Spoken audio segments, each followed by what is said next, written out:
Training, the Rays and the Yankees meeting. New York coming in 17-12, and the Rays come in 13-15 for the spring. Right now, let's check in with Michelle Margot. Thank you so much, Dwayne. Yes, here with Mallex Smith. Mallex, pretty much the end of spring training. Just how ready are you to start the season? You know, it's about that time. Guys been around each other in camp for about a little bit over a month now. And we're itching for, like, the stats to count, you know, and the games to matter. So everybody's pretty excited. At this time last year, you were brand new to the Rays. What do you think you learned in the past year just being with the Rays? You know, just adjusting to the division. You know, this is a pretty tough division. And that these guys like to have fun. You know, this is a really nice group of guys and really, really fun coaching staff. So just go out and have fun and make the most of your opportunity. As a fellow outfielder, I'm sure you can attest to the skills that Kevin Kiermaier has, but now you have guys like Carlos Gomez and Denard Span. How much fun is it watching and learning from guys like that? Oh, it's great for me because, you know, like I'm the young guy of the group, so, you know, I ask a lot of questions. I joke with them, you know, and they're very helpful, you know. I learn a lot, and it's just been wonderful having them around, you know, just progressing my game. From the outside looking in, how would you describe this team? You know, we're a sleeper team, you know, but playing to wake up a lot of people. All right, thank you so much. Thank you. Back to you, Dwayne. All right, Michelle, thank you. The Rays and the Yankees just moments away from the first pitch. We'll take a look at the starting lineup for New York, presented by Papa John's. Tyler Wade's going to lead it off at second base, and Aaron Hicks, who has emerged as the everyday center fielder for New York, will hit second in front of the first baseman Tyler Austin. Billy McKinney's had a big power spring. He's in right. Austin Romine will do the catching. Ronald Torreyes at shortstop hits sixth in front of Jace Peterson. Shane Robinson is the DH, and Zach Zaner will be in left field and will bat ninth. Well, taking the mound this afternoon for the Tampa Bay Rays going to be right-hander Andrew Kittredge. And you can see what he did a year ago for the Rays. Kind of burst onto the scene in 15 games. A very good ERA of 1.76 and really finishing this spring on a strong note. You go back his last 3 outings, he's given up 1 earned run in 6 2/3 innings, one of them being a minor league game, but certainly ending the spring like you would want to. And he goes to the mound knowing that he has made this pitching staff coming out of spring training. This will be his 8th appearance of the spring. Let's take a look at that Rays defense, see how it's going to line up here this afternoon. Brought to you by Golden Diamond Source. And in the outfield left to right, we've got Mallex Smith, field, and Carlos Gomez you see out there in right field. And then across the infield, third to first, Matt Duffy, Echeverria, Robertson, and Crone, with Wilson Ramos behind the plate. And there's Aaron Boone, the new manager of the New York Yankees, in his first year, first managing job. His father, Bob, managed in the major leagues. Not many of those father-son combinations have done that. George and Dick Sisler and Bob and Joel Skinner. And now Bob Boone and Aaron Boone and Kevin Cash entering his 4th season as the manager of the Tampa Bay Rays. We're all set to play baseball. Oh, what a gorgeous day. Blue skies, scattered white clouds, and Tyler Wade steps in. First pitch of this one is a bit wide, a ball, no strikes.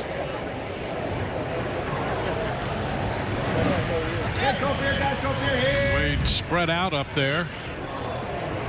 He's hit a little over 270 for the spring. It takes it through the middle and into center field for a base hit. Yeah, that being spread out allows you to do just that.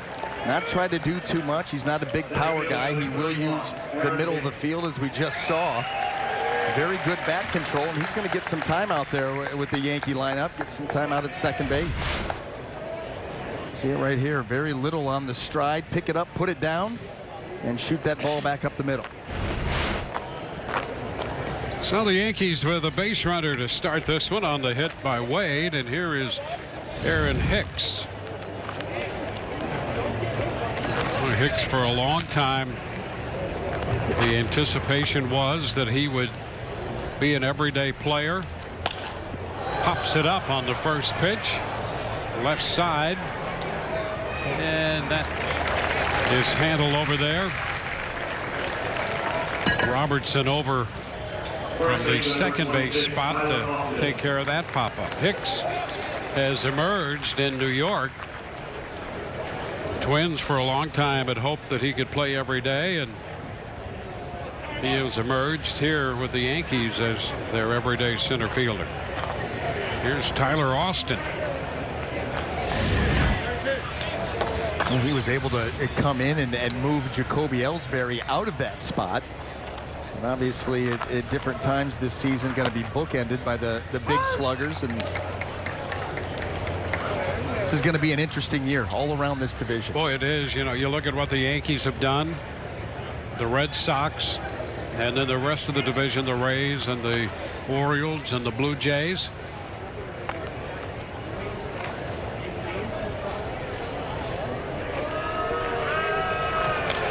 It's right back into the screen. A lot of changes. You can look at every club and cite significant changes up and down. And I think everybody looks at this New York ball club as the favorite. The Red Sox, of course, have their ideas about that. And the Rays going to be an interesting team. We'll get a chance in the middle of this game to chat with Kevin Cash about some of that. There is strike 3 call. Nice pitch around the knees. Austin takes it. 2 gone. Oh, that fastball by Kittredge buried on that outside corner. You could not spot this one up much better. Right on the edge. Deservedly gets the call. Yeah, no, I mean, when you look around and see, you know, obviously the Yankees were a powerful team last year, and then they bring in Stanton. Of course, that's going to add to it. Boston, you know, and even Brett Gardner said it still goes through Boston. They won the division, so they still are the team with the target on their back. The Rays kind of retooling on the fly here late coming into spring, and they're going to be a real interesting team to watch, both out in the field and as far as this pitching staff has been put together. Yeah, and the approach that they're going to take this year. Here's Billy McKinney. Not a lot of the everyday players with the Yankees, so we're going to see some of the young players. McKinney's had an interesting spring. He's had 7 hits all spring, 5 of them home runs. Would that qualify as all or nothing type approach? Well, he's walked 10 times and has struck out 15. So my goodness. It has for sure been an all or nothing spring for McKinney. Well, so much, that's how the game has gone. You know, this launch angle, exit velocity. There goes the runner. The pitch is a strike and no throw down. Wade picks up his 3rd stolen base of the spring. He steals his way into scoring position. Well, Tyler Wade did a nice job there too, picking a perfect pitch to run on, the breaking ball. But you think about some of these approaches, and we saw it last year with the Rays. You know, franchise record in home runs, but also didn't translate into as many runs as they would hope. It did not. It did not. A lot of solo home runs. And it's 1 and 2 on McKinney, and that's going to be interesting with the Rays after last year in that approach. Home run, you know, it was a strikeout and a home run. That tended to be, in a nutshell, the offense. And early this spring, you know, they had the screens out on the infield during BP early, trying to get hitters to loft the ball, get them in that mindset. As McKinney strikes out, 2 strikeouts in the inning for Kittredge. Bottom of the first coming, no score. Lineup presented by Papa John's. Denard Span will lead it off. He'll be followed by Carlos Gomez, the right fielder, and then Wilson Ramos hits 3rd. C.J. Crone at 1st. Matt Duffy hits 5th. He's at 3rd. In front of the shortstop, Adeiny Echeverria. Malik Smith in left. Daniel Robertson at 2nd, and Johnny Field, the center fielder, will bat 9th. Well, Brian Keller here for the New York Yankees is going to get the start here this afternoon, and you can see what he did a season ago in the minor leagues. 24 starts. How about 4 complete games, putting up a nice record, 11-8, 3.13, and that was divided between he was in Tampa with the Tampa Yankees and then off to Charleston. So he's getting an opportunity here late in camp to open up some eyes and impress some major league coaches. as spring training comes to a close.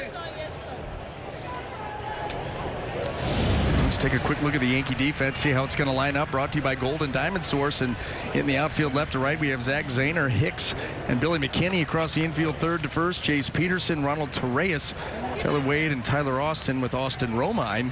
That's a mouthful behind the plate.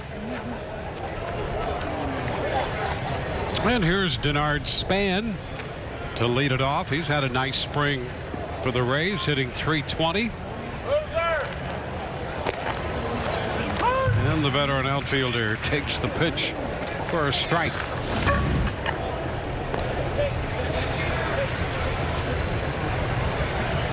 Not only is he hitting .320, but he's driven in 11 runs, so he's been very efficient in those situations. Fouls it out of play, and it's 0-2. 50-50 round.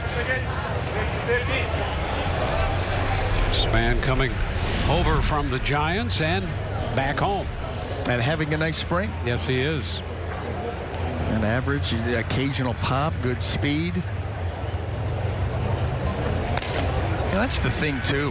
You know, got a lot of years under his belt. You get the opportunity to come back home to a new team, a new culture and atmosphere, and sometimes that lights a spark, and sometimes that gets things going. Yeah, it's always interesting coming home, and you had a taste of that. Yeah. I mean, what's that like for a hitter, pitcher to come home? I would imagine there are upsides and downsides to that. There are, and the downsides most of the time come away from the ballpark, but at the ballpark, being able to come back and play at home, it's an adrenaline rush. It's a shot of adrenaline every day, and that really is no exaggeration. You're so excited to be back home and to be able to play for the hometown team. You know, that's why you really hope that that's something that Denard Span feeds off of, and that can really springboard him to a tremendous season, because he will be jacked up to be playing back close to home for sure. Full count now. And a nice at bat there, taking a couple close pitches and drawing the walk. So he's aboard to begin the bottom of the first inning.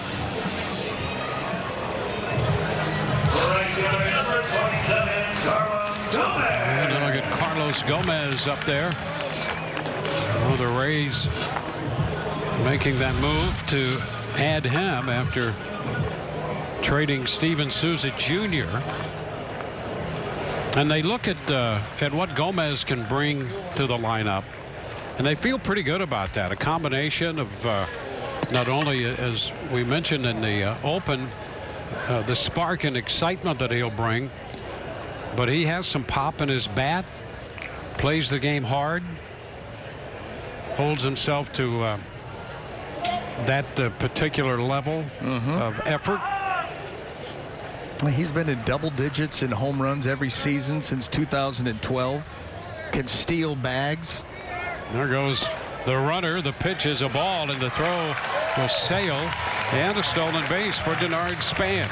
He's 3 of 3 running this spring. Oh boy, this goes back to what we were talking about in the top half of the first inning, with the Rays so reliant upon the home run. Now you start to look at them trying to create runs, and that's one way to do it. Lead off walks, some speed, and swipe it back. Yeah, and I think we'll see a lot of that this year. And frankly, I think that's a more entertaining type of baseball. It is.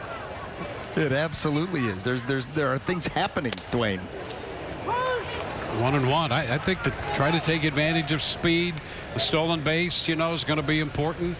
If you don't have just a thunderous lineup with tons of bats in it, you have to do things like this. And it's a little more in the traditional mold of the game, which is not all bad. 1-2. And it's a mindset, too. It puts a team in the mindset of playing aggressively and going out there and taking the game to the other team.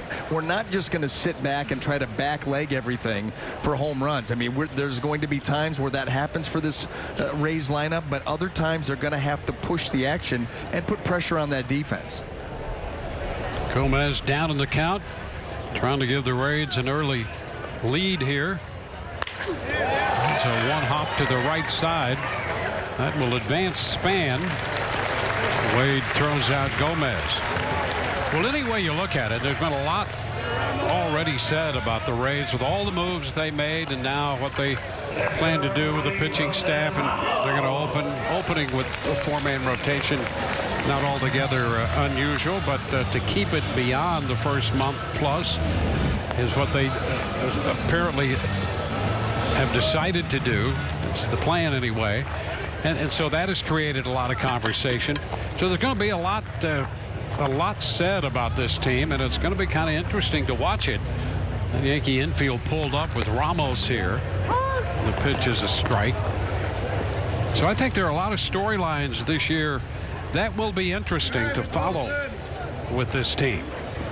It will not be boring. That is absolutely for sure. And to be able to do that with the rotation through the first 38, 39 games of the season, and with the plan being that maybe it's something that you do all year long, that does give you a nice sample size to determine, is this working? Yep. Or do we need to readjust and head the more traditional route with 5 regular starters? They have that luxury because all the off days. Yeah, it's going to be interesting to extend it beyond the first 38 games, 38 days, and all those days off, the 8 days off there. Fly ball back into left. That's going to be plenty deep to score the run. The tag by Span, and the Rays will take the lead. And they manufactured a run, turned a walk into a run with a steal. Ball hit to the right side to get him to third, and a fly ball to get him home. Created runs. And there's the first one of the day. Is this really 2018? The kind of baseball they play? It's throwback. Throwback day here at the ballpark. Got everything except the uniforms on that first run of the game. So 2 gone with the bases empty. There's C.J. Cron.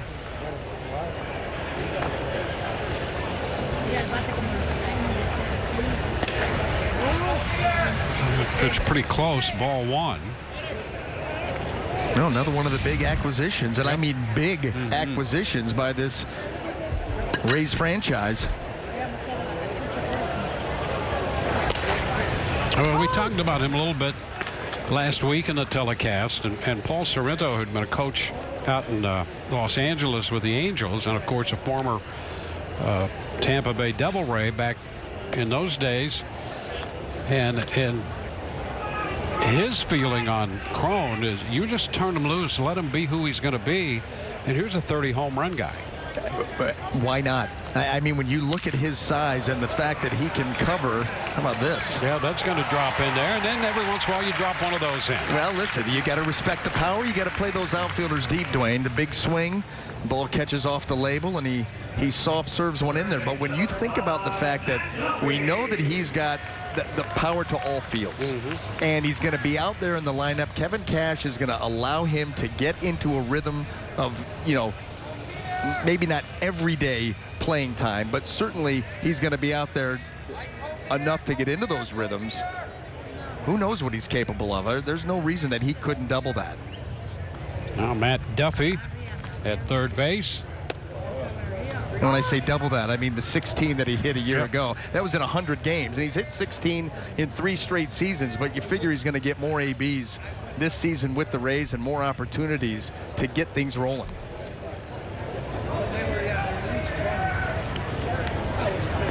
Duffy 311 on the spring with 5 runs driven in.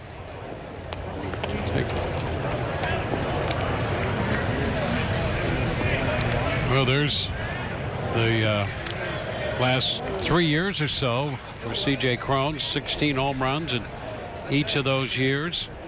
The one thing you also know, you're going to get a power bat from him, but you're going to get a serious student of the game and great effort from him. But he sees this as an opportunity to grab and run with.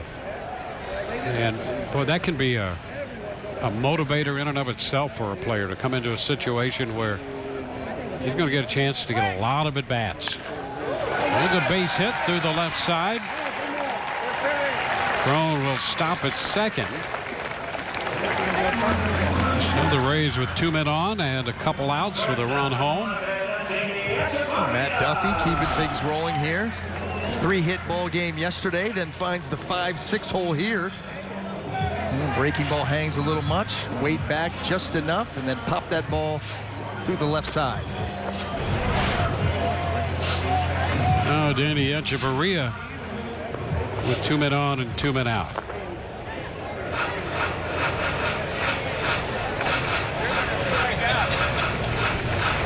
I don't know if that 261 season, 341 for the spring.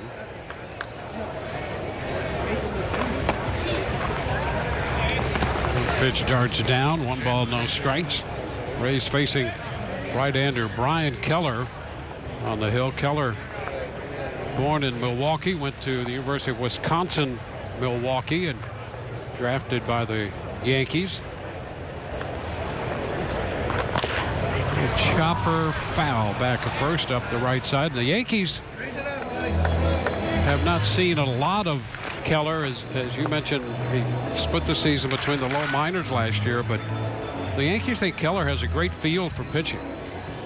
Well, we've already seen, the fastball, slider, curveball. Big kid, had a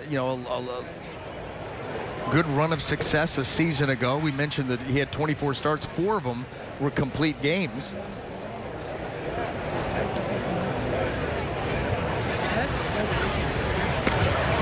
And think about this too, low minors a year ago, and getting an opportunity here in big league camp. A lot of times it doesn't go that quickly for guys, and this is a big jump for him, and you get the exposure of seeing what big league hitters are capable of, and also you get to open some eyes.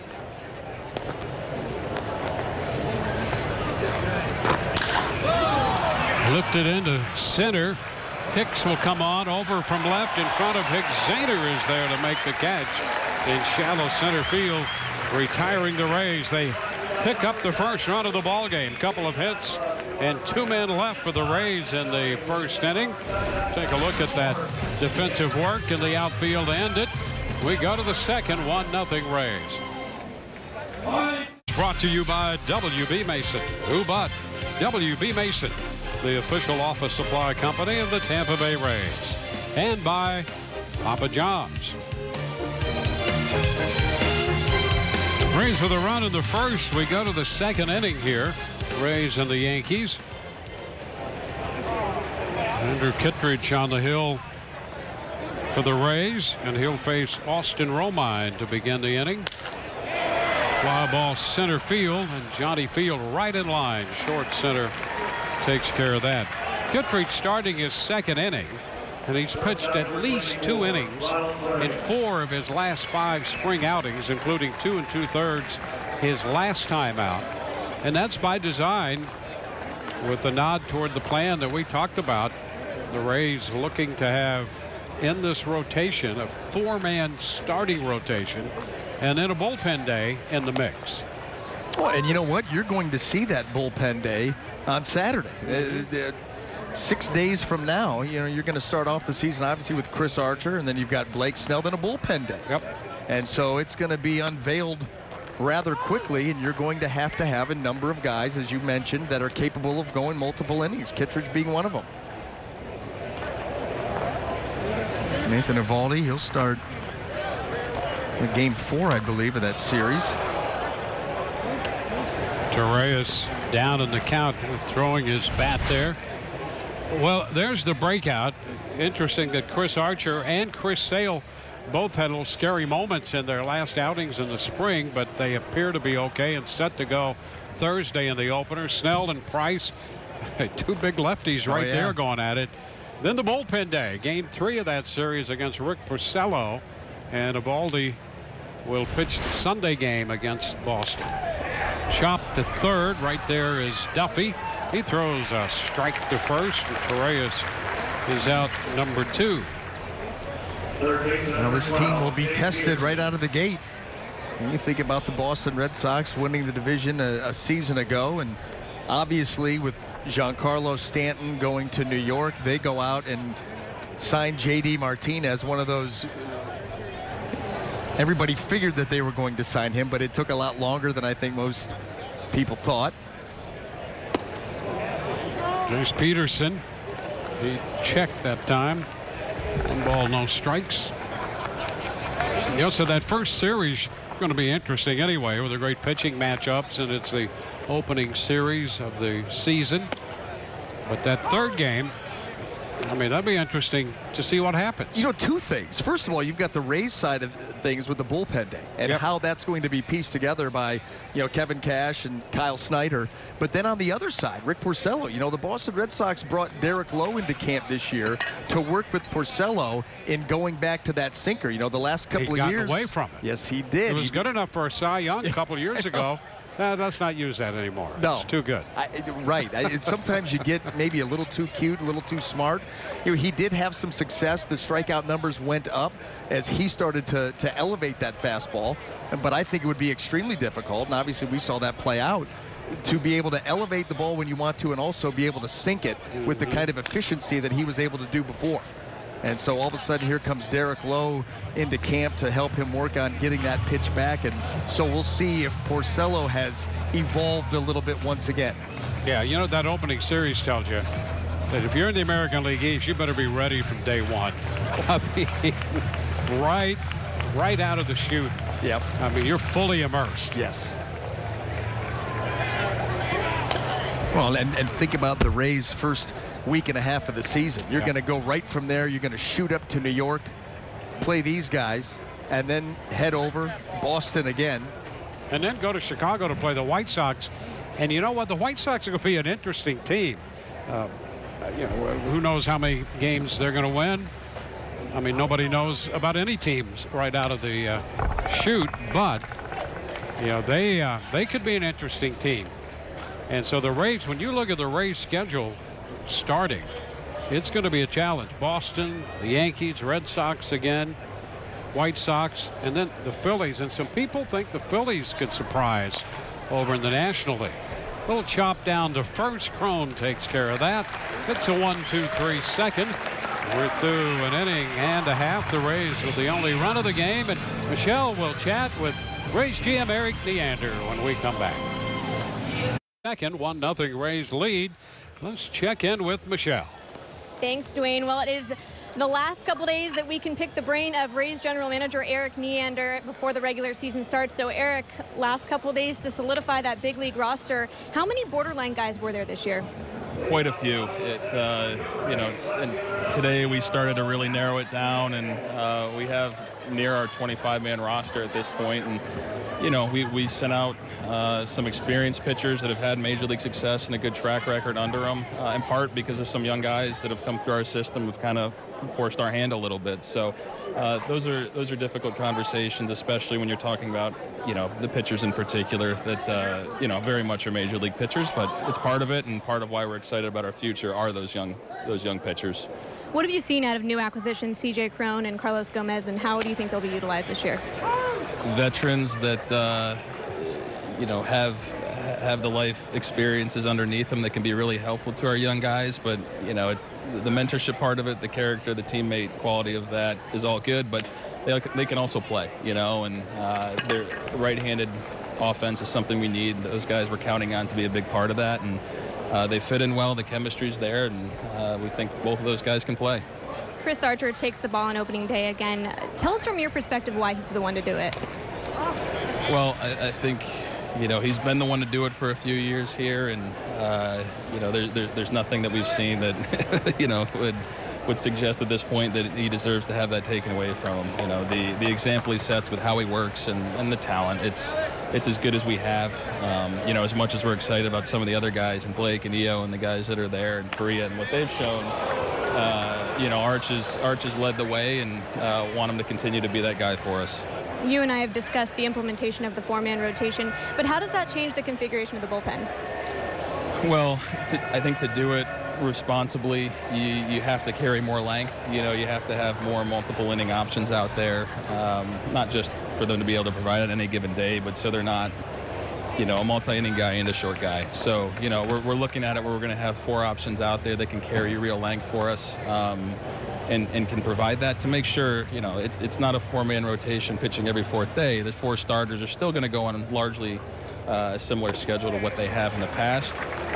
Just think with some of the young talent we have, want to get them broken in a way that's a little bit different, but it does, like I said, it's probably 4 short guys, shortish guys, and 4 guys that can provide length. We have that, and it does change the dynamics of our pen and led to some of the decisions we made with the staff today. Well, thank you so much. I'll let you get back to watching this game. All right, thank you. Back to you, Dwayne. All right, Michelle, thank you. And thanks to Eric for spending a little time there. 1 out, base is empty, and Daniel Robertson lifts the first pitch into right. Billy McKinney is there, and he makes the catch. So 2 outs. Well, the logistics of executing this idea will involve not only the big league club, but the AAA club. And that's going to be interesting, too. You know, it adds a dimension. We like to keep an eye on the pitching staff and, you know, who's ready, who's maybe down for a day or so. We're actually going to have to keep our eye on what's going on at Durham to know who's ready if they need to make a call for someone to come up if for some reason they get into a situation where maybe a starter doesn't go as deep into the game as they'd like. Yeah, and those are the things that it's tough to plan for that, because you assume your starters are going to do the job each and every time they go out there, but through circumstances maybe not even of their own doing, outings get shortened, pitch counts get too high, a guy comes out, that means you got to go to the bullpen a little bit earlier than you would have hoped to, and all of a sudden that becomes a bullpen day. Oh, by the way, there's a real bullpen day. Nice barehand. Look at that grab by Keller. Talk about having a feel for it. He's got a feel for pitching now with that barehanded pickup. He throws outfield. Keller to Austin. Light on his feet. And what a grab. 1-0 Rays. First have a 1-0 lead as we move into the third from Port Charlotte. Shane Robinson, the DH, leads it off for New York as Andrew Kittredge goes back to the mound to begin the third inning. Robinson, the number 8 hitter, is after the first pitch and fouls it back. Kittredge, a couple strikeouts in the first inning. Wade picked up a base hit up the middle in the first. And then Kittredge retired Hicks, Austin, and McKinney. And a 1-2-3 second inning. And there's a strike on that outside part of the plate. He's made some good pitches, and that's an example of one right there. Yeah, for the most part, Andrew Kittredge gets things done with the fastball and the slider, and good fastball command here for the most part. Down to third, into the glove of Duffy and across to Crone. And see, that combo of pitches leads to that ground ball right there. You go fastball down and away at the knees on the corner, and then a breaking ball slider right off of that, and you force that hitter's hand. Now he's got to swing to try to cover with 2 strikes, and he ends up rolling over one there to third base. So to locate and be ahead in the count if you're a pitcher. Boy, I'll tell you, that is the name of the game, and I know that, much like the long ball in today's game, stuff has played such a huge role in pitchers. You've got the big power arms, but boy, oh boy, if you can still spot pitches around the zone where you want to, going to lead to success. And the first pitch strike here to the Yankee left fielder. If you can do both, then you go to Cooperstown. And if you can do it for a long time, right, over a long period of time, then you're in there.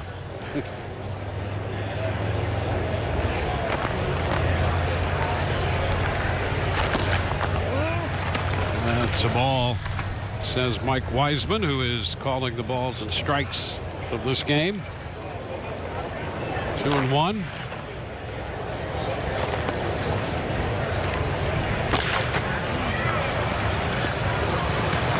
Well, the other thing I like here, what we're seeing from Kittredge, is he's not wasting a whole lot of time. Get it, throw it. Listen, I got 2 pitches. I'm going to pick one, attack the zone. Already talked, for the most part, he's been very efficient. Good location.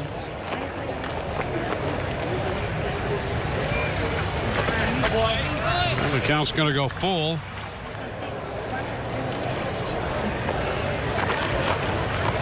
Top of the order, Tyler Wade will be next.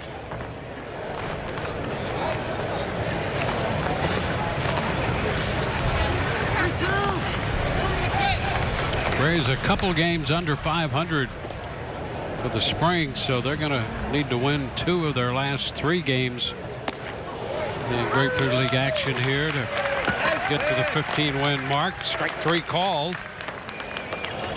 and that's the 3rd strikeout. And with the top of the order due up and 2 outs, the base is empty. Kevin Cash hopping out of the dugout to make the pitching change. So for the 2nd time this spring, Kittredge pitches 2 2/3. Change. Reminder, Rays fans get a chance to experience a blast from the past Saturday when the Rays play host to the Red Sox.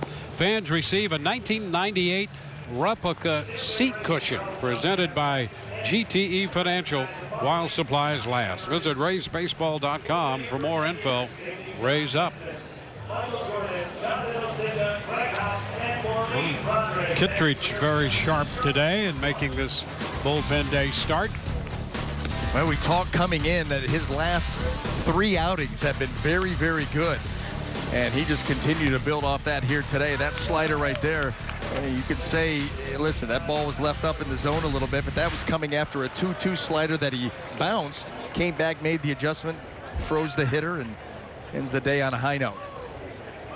So 32 pitches, 2 2/3, 3 strikeouts, a walk, and no runs. And Ryan Yarbrough, who was told today he has made the staff, and so he sees some action following the right-hander Kittredge.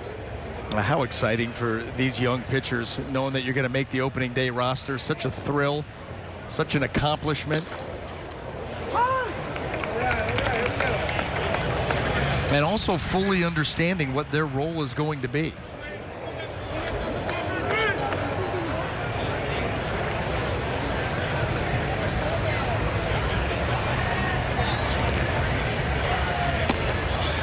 And that's a strike, 0-2. And this is one of the things the Rays like about Yarbrough. Left-hander, he's not overpowering, but he throws strikes.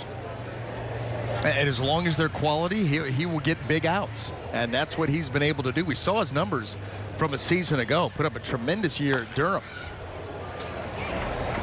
And this is exactly how the Rays hope these things work out. They've had the right-hander Kittredge go through the lineup. He faced 9 men. Yeah. And now they make a change. They got a left-handed hitter leading off in the lineup for the Yankees, so he's due up now. They bring the lefty in to face him. You know, and you assume that then Yarbrough tries to go through the lineup one time. It's too early in the game for Aaron Boone to make any kind of changes to combat that.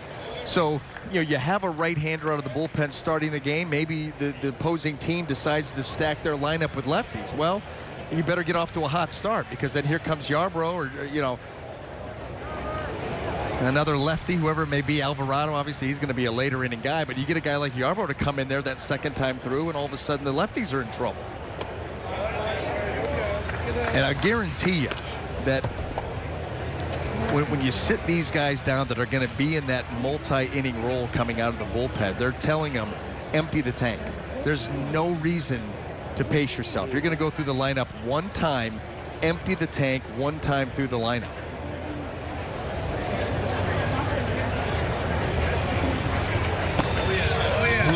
Pretty close right there. I think Yarbrough thought he might have had the corner, and the count is full, so he got ahead, trying to work around the edges, and this one is very close. A good angle on that heater.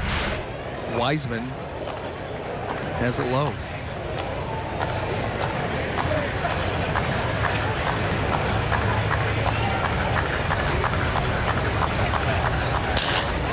Fly ball, center field. Field angles back to make the catch. 1-2-3. Go the Yankees. We're headed into the bottom of the 3rd. We'll hear from Nathan Eovaldi when we return. Lead 1-0. While Raymond goes through some of his spring training moves, let's go downstairs once again to Michelle.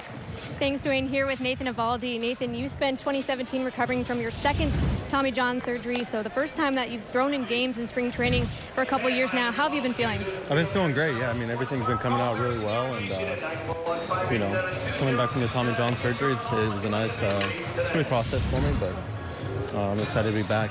2 different Tommy John surgeries. How do you compare the 2? I mean, the first one was in high school, so I would just say both of the surgeries were a lot different. I mean, it's hard to really compare the two. They're the whole rehab process. I mean, once you get through the first month or so, it's a lot different. So, I mean, I definitely feel a lot stronger this second time through, and I'm ready to go. What's the bigger challenge, the mental aspect or the physical aspect? I think it's the mental part, the mental side of it. The mental side, once you come back, I would say the mental side going through the first part of the surgery. The first month or so, it's just getting the flexion and the range of motion and everything back like that. And then after that, it's just getting the strength and coming back and staying strong. Now, to go through it twice, I would imagine that it takes a toll. Why have you kept going? I love the game. I love playing. I love going out there and competing and helping the team win. Thank you so much. You're welcome. Dwayne, back to you. Lee, a member of the Rays starting rotation, coming back from the Tommy John surgery. Rehabbed that last year here with the Rays. Denard Span at first with a base hit. He's on for the second time today. Carlos Gomez at the plate with a 1-0 count.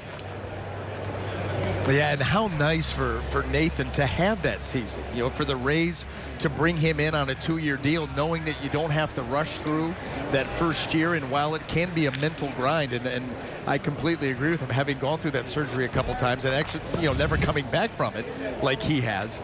But mentally, it's such a grind. But knowing that you've got that 2-year deal and you can take your time, hit all the markers, get everything done properly in year 1, and now be able to hit the ground running in year 2. What a bonus for him. You know, I've always imagined that if you go through that, you know, once or twice, I mean, twice is, you know, more than enough.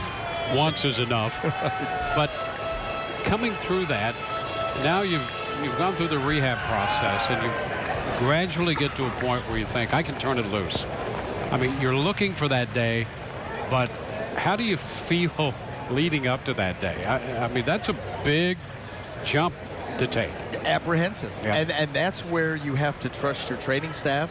You have to trust the work that you're putting in and the milestones that you are reaching and then surpassing. And when you're able to do that, it's a lot easier. Oh, a long one to left. Hit deep all the way back and gone. Denard Span had a great break off first, and Gomez just hit one out on a 2-0 pitch. Carlos Gomez has unloaded his 3rd home run of the spring, and the Rays take a 3-0 lead. At the top of the lineup, getting it done here in the early going for the Rays. It was the walk and then manufacturing a run the first time through, and then a base hit and then a slam here. Carlos Gomez, and that's what he brings to the table. He's a guy that can shoot balls out like that. He's got good speed for a big man. Flexing his muscles here this afternoon. Save away, CJ. Ramos skies it into shallow center field. Hicks is there to make the catch. Yeah, you know, the 2 at-bats Gomez has had. First time, he advanced a guy from second to third by hitting it to the right side of the infield. Then ahead in the count, he got a pitch to hit out. Great count, great pitch, and boy, did he put the lumber to the baseball that time.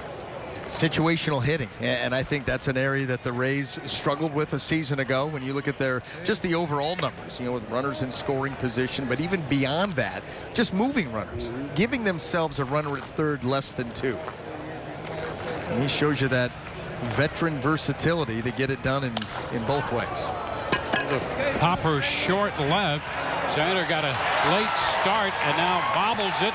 Crone's going to dig for second, and he's in there safely. Ball dropping just out of the reach of Torres, headed out from short, and Crone winds up at second. So some good base running, aware of where the defenders were and where that ball was headed. Well, he's going to the Kevin Kiermaier School of Base Running, and that is the ball off the bat. If it's not going to leave the yard, you assume you're going for a double, and C.J. Crone heads up there, not content with that ball dropping in, but he hustles his way out for a double here in the 3rd inning. So that puts Crone in scoring position for Duffy. Duffy singled through the hole between short and third his first time up.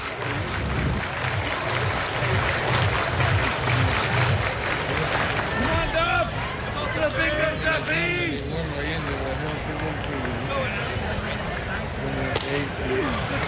Neil, Crone's gotten them twice today. The big swings, deep outfield.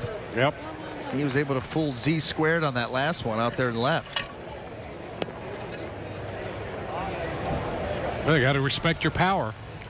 That's exactly right. And that's why when you look at some of the offensive numbers over the years coming from Coors Field, certainly the ball's going to jump and carry, and you're going to get your home runs and your gappers. But because that outfield is so big and you've got to play those outfielders so deep, all of a sudden the batting averages start to creep up because of balls like that that are going to fall in. Yep.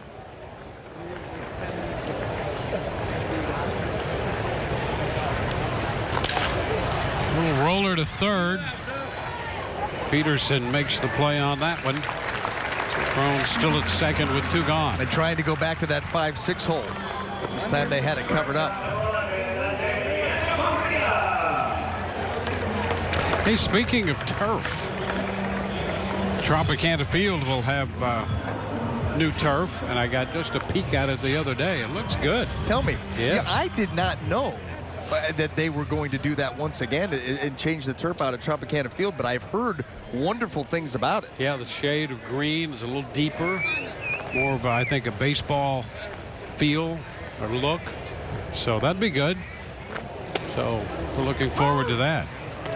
And Echeverria takes a strike on the outer part of the plate. I love a baseball field that looks like one. Yeah. Big fan. Uh-oh, look out off the railing there in front of the dugout. 2 strikes. Just seems right that it should. It's just the big leagues.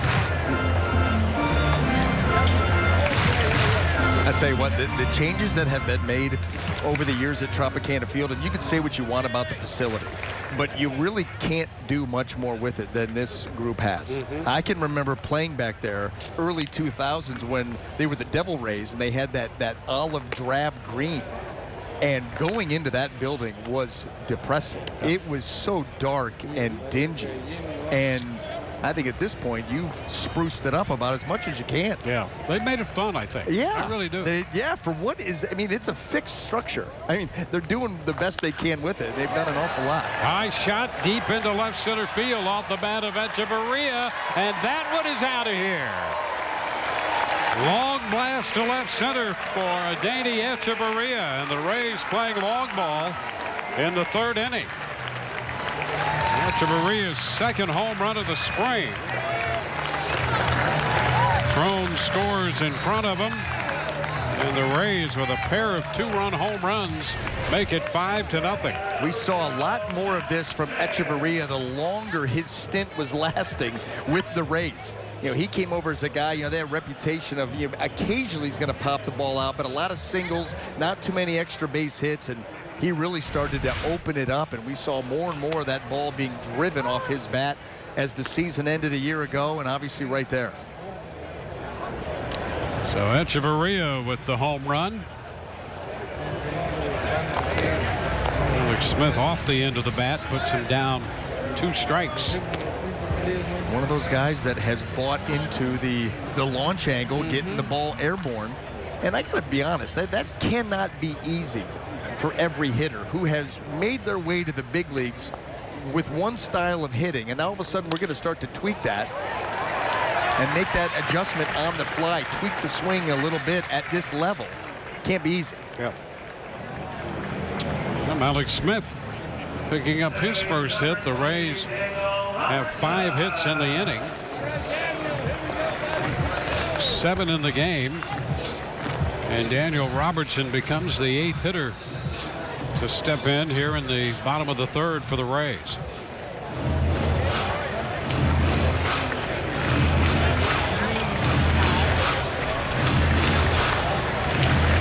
Robertson lifted a fly ball to right his first time.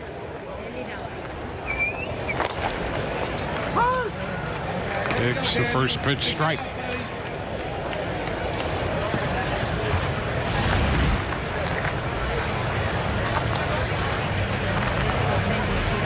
Robertson started the day hitting .289 in Grapefruit League play. Malik's back in at first. Malik's with great speed, and if you ask him, he'll be honest about his base running, and that it's still a work in progress. Yeah. There are techniques to be added to great speed that makes you a great base runner and a great base stealer. Well, you can see already right there an aggressive lead, a little bit of a flinch, and you're right. Not everybody that runs well is a good base stealer. And Malik Smith runs extremely well and still working on perfecting that craft, because there are nuances to it. He's off. Pitch is a ball, and the throw bounces away. He's going to hang on there at second. So he picks up the stolen base. It's his fourth steal in 7 attempts this spring. Well, when you are able to get a jump like that with a big lead, you force the opposition to have to be perfect. A perfect release by the catcher and a perfect throw, catch, and tag. Yankees not able to execute it there.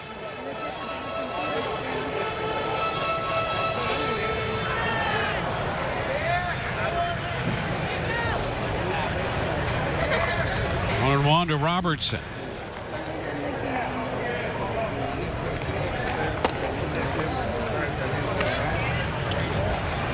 Two balls, 1 strike. Yankees play the outfield around to the right side for Robertson.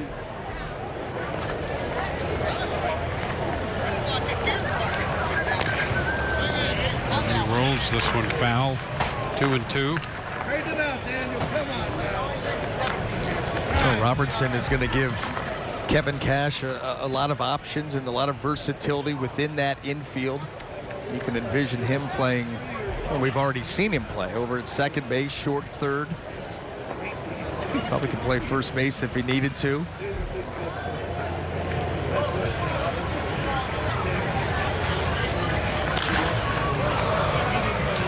Holds the count at 2-2.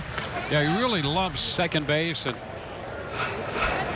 thinks that might be his best spot, but you're right. He can play all over the infield. You can stick him in the outfield. He's worked some in the outfield this spring. Would you remember when that really took off with Ben Zobrist? Yep. And now every team is looking for this type of player. And you know what? More than one of them. Versatility where they can mix and match, maximize their roster, move guys around. Again, that's another skill. Not real easy to be able to go out and react to balls off the bat in the outfield. And then, oh, by the way, let's move in and turn double plays in the middle infield.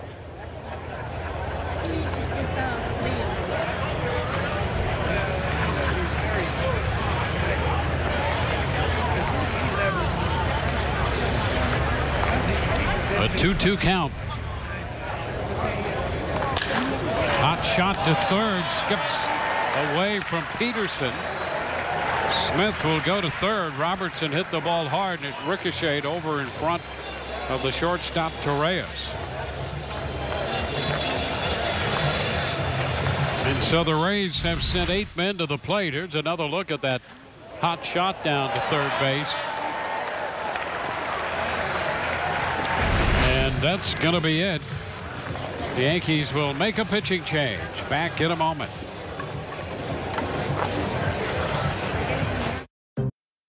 Your Southern Chevy dealers. And by Outback. Enjoy the bold flavors of Outback at home. Now delivering. Ron Keller departs. He's been touched for 8 hits in 2 2/3. A couple of home runs coming in this inning. It's been a 4-run inning so far. The Rays have scored 5 off Keller, and Brady Lale is the new pitcher. Well, 10 2/3 innings here with the Yankees. spring training, 12 strikeouts, numbers from a season ago. He divided the year between Scranton and Trenton last year. And now Johnny Field.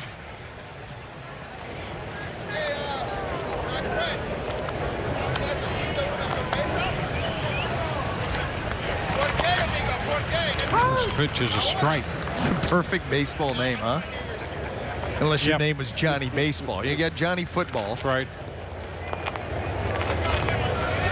Johnny Field. It's one of those names you have to live up to, especially if you choose the sport. That's right. You have to be a good glove man. Either that or you lose, no question about that, or you drop the Y. Yeah. You just become John Field, Esquire. You're going to keep the Y, you better ball. Ready, Johnny. Here he comes, Johnny. 2 strikes to count. And he is out on strikes to retire the side. 9 men come to the plate for the Rays. They score 4 times 2. Coming on a home run by Carlos Gomez on a 2-0 pitch. And then Adeiny Echeverria behind in the count. Hits one out to left center. The Rays lead 5-0. His second of the spring. Followed a 2-run home run from Carlos Gomez. And with that, a 4-run third. We go to the 4th, and the Rays have built a 5-0 lead. And Aaron Hicks ready to lead off the 4th for New York.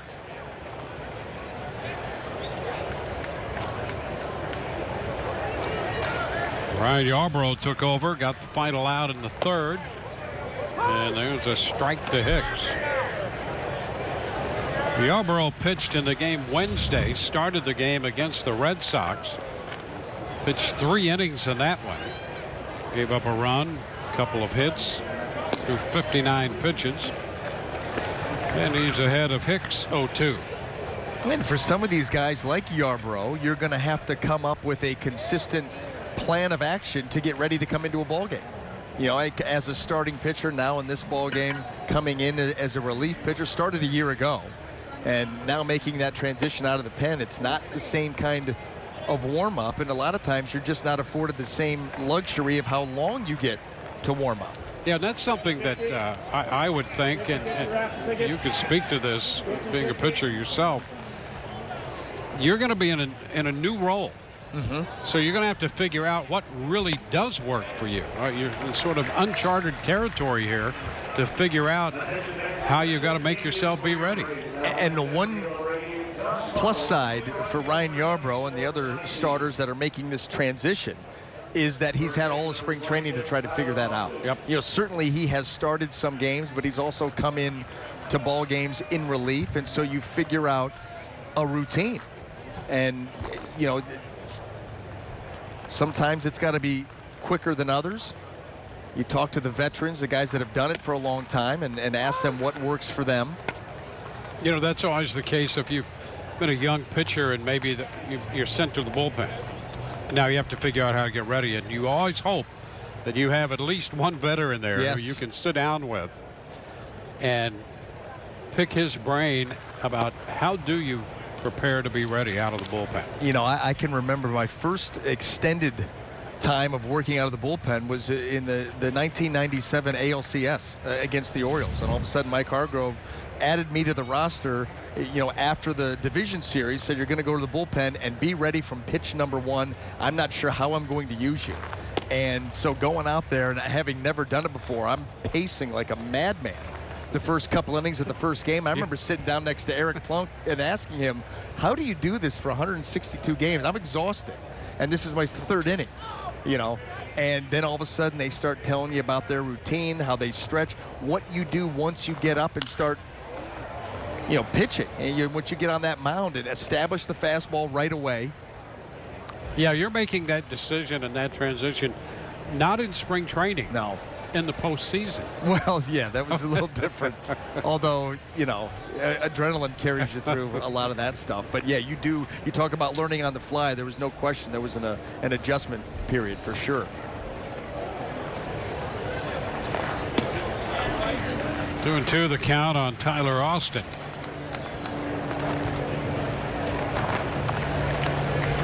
You see these guys, and sometimes that phone rings and they get you up and they're giving you the finger over finger action, like you got to speed this thing up and roll it out there quick. And it becomes establishing that fastball. Then if you have the time, you work down the ladder to the breaking ball, maybe a changeup if you're really afforded some time. But you got to get the arm going. Yeah, I guess if you're in the playoffs, you've had the full season to figure out if you've got the feel for a pitch. That's absolutely the I mean, truth. that's really what you're going to have to rely on. Yeah. If you're making a change that fast in that high-pressure situation, strike 3 called and Austin out looking for the second time today. So back-to-back strikeouts for Yarbrough. And Sharp working his pitches around the zone, throwing strikes, keeping these hitters off balance, and all of a sudden catching that outside corner. May not have been where it was designed to go, but worked out nonetheless. Now Billy McKinney, strong left-handed hitter. That's a little foul ball. McKinney started his pro career in the Oakland organization. Spent some time in the Cub organization as well. Now trying to work his way up the ladder with the Yankees.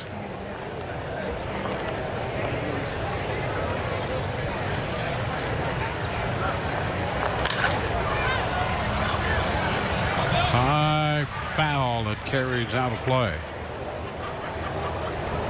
Well, you can see in that swing, you know, there's some easy power that this guy has. It's power and then swing and miss and draw a few walks. Yeah. I mean, that's the swing he's at. Well, you hit enough home runs, you get guys' attention. All of a sudden, they start working the fringes of the strike zone, so you are going to get some walks.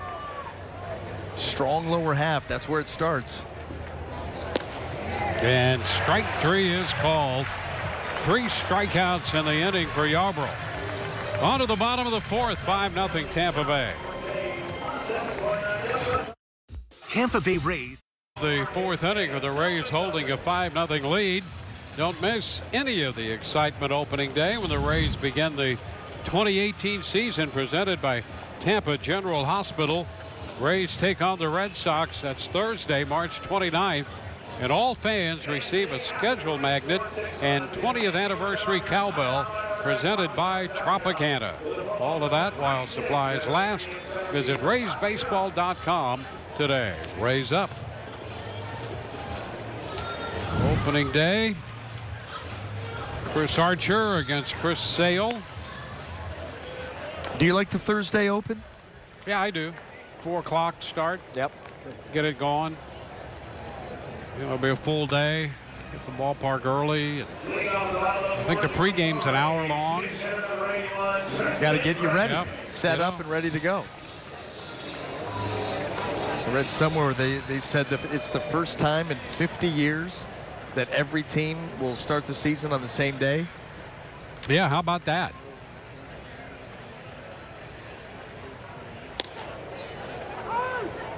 Well, the bottom of the 4th inning underway.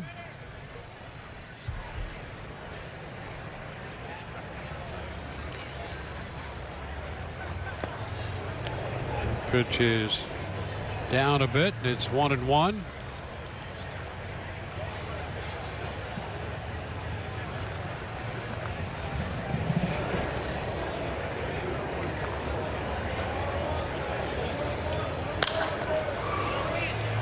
That's a foul out of play.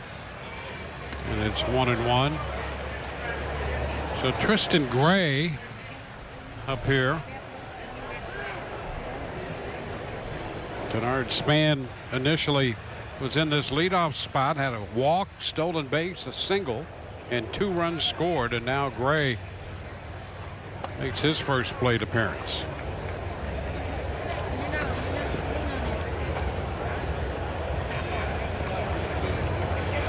So the Rays starters getting 3 innings in. A roller to the third base side. Peterson the pickup on the run, and the throw is in time. So Gray is out of there. Well, that was good hustle down the line from Gray as that ball was kind of rattled around in that glove. Getting some pats there from his teammates. Yeah, that's the one thing that we've seen really down to a man on this Rays team, and obviously making its way and seeping through the organization, is getting out of the batter's box with good effort. You know, how many at-bats are you going to have? Here's Josh Lowe sending one toward the line and right for a base hit. McKinney cuts it off, and Lowe's in there at second with the double. Oh, there you go. Come out of the batter's box hot, drop that ball into the outfield, and end up with an extra base hit.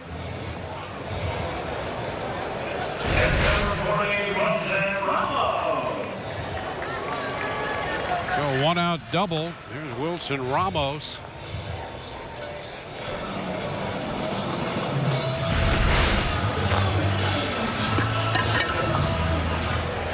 Ramos picked up a run batted in with a sacrifice fly in the first inning.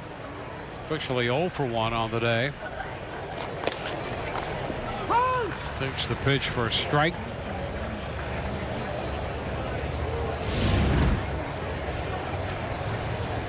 Well, Wilson Ramos going to get the opportunity for a full season. Hasn't had that in a couple of years. A full spring training.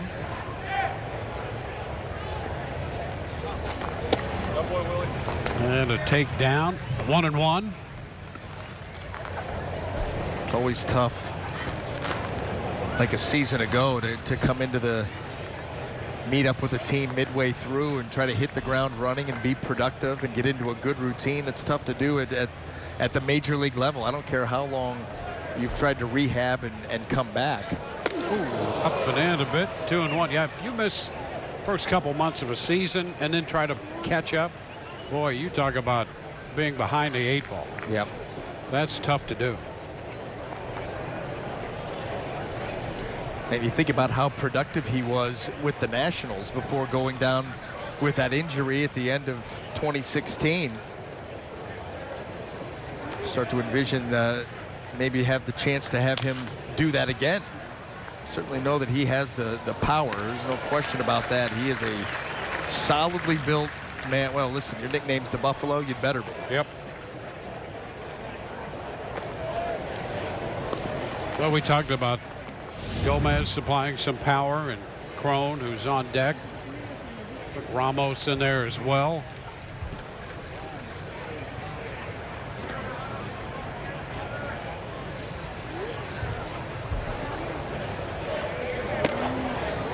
It's a little close, and the count is full.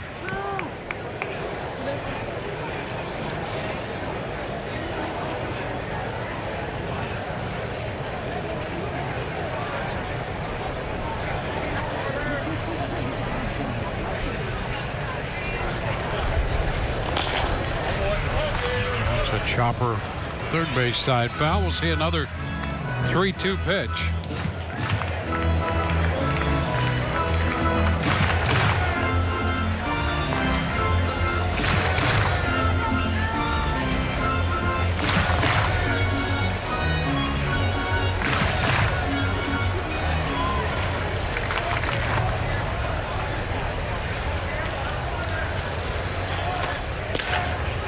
And he draws a walk.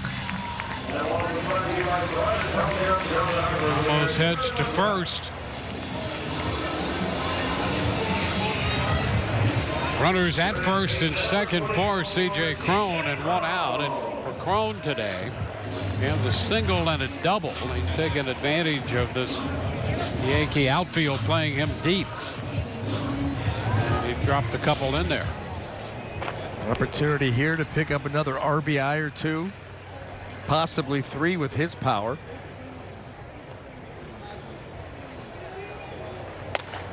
And he let it loose that time. Showed you that big swing. Well, you've got guys out there begging to be driven in, and you get a first pitch fastball down the heart of the plate.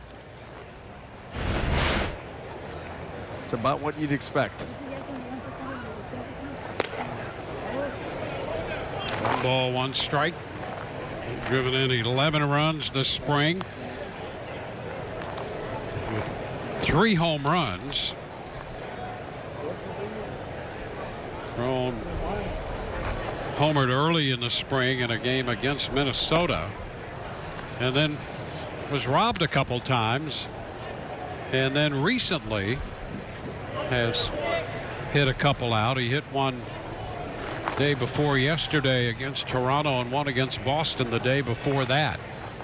And these power hitters will do that. They'll heat up and find themselves in a hot stretch. That one just foul, and the count is 2-2.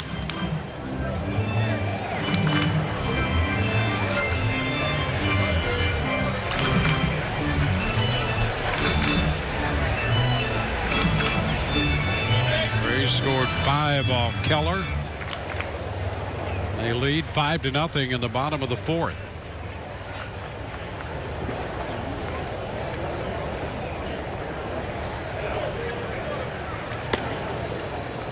And the count is full.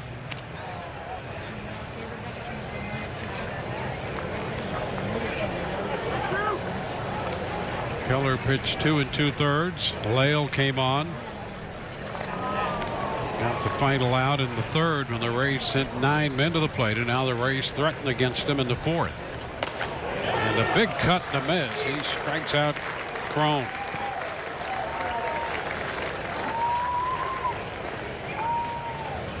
Well, 2 gone with 2 men on. Matt Duffy is due. And the Yankees are going to make a pitching change. So we'll see the 3rd New York pitcher when we return. Inning, new season of Friday night parties at Tropicana Field beginning this Friday when the Rays meet the Red Sox. Visit your local 7-Eleven and pick up a coupon for a $7.11 ticket. Also enjoy $5 Buds and Bud Lights on the Budweiser porch. Visit RaysBaseball.com/specials. Rays up. Adonis Rosa, pitcher number 3 for the Yankees, and he will inherit runners at 1st and 2nd with 2 gone to face Matt Duffy. Well, did a little bit of everything a season ago. You see, appeared in 26 games, half of them starts, 111 2/3, and he's got a couple of runners aboard.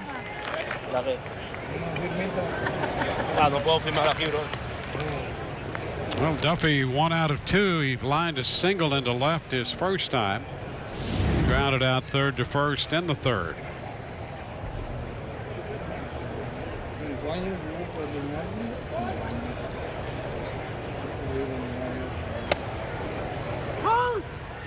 Takes the first pitch strike.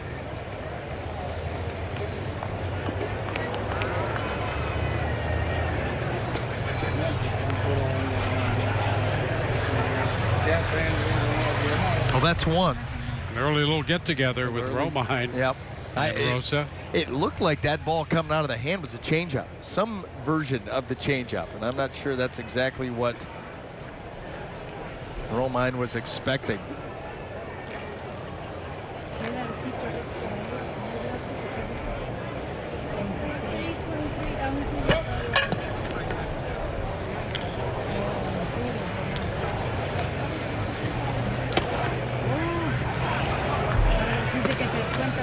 One and one.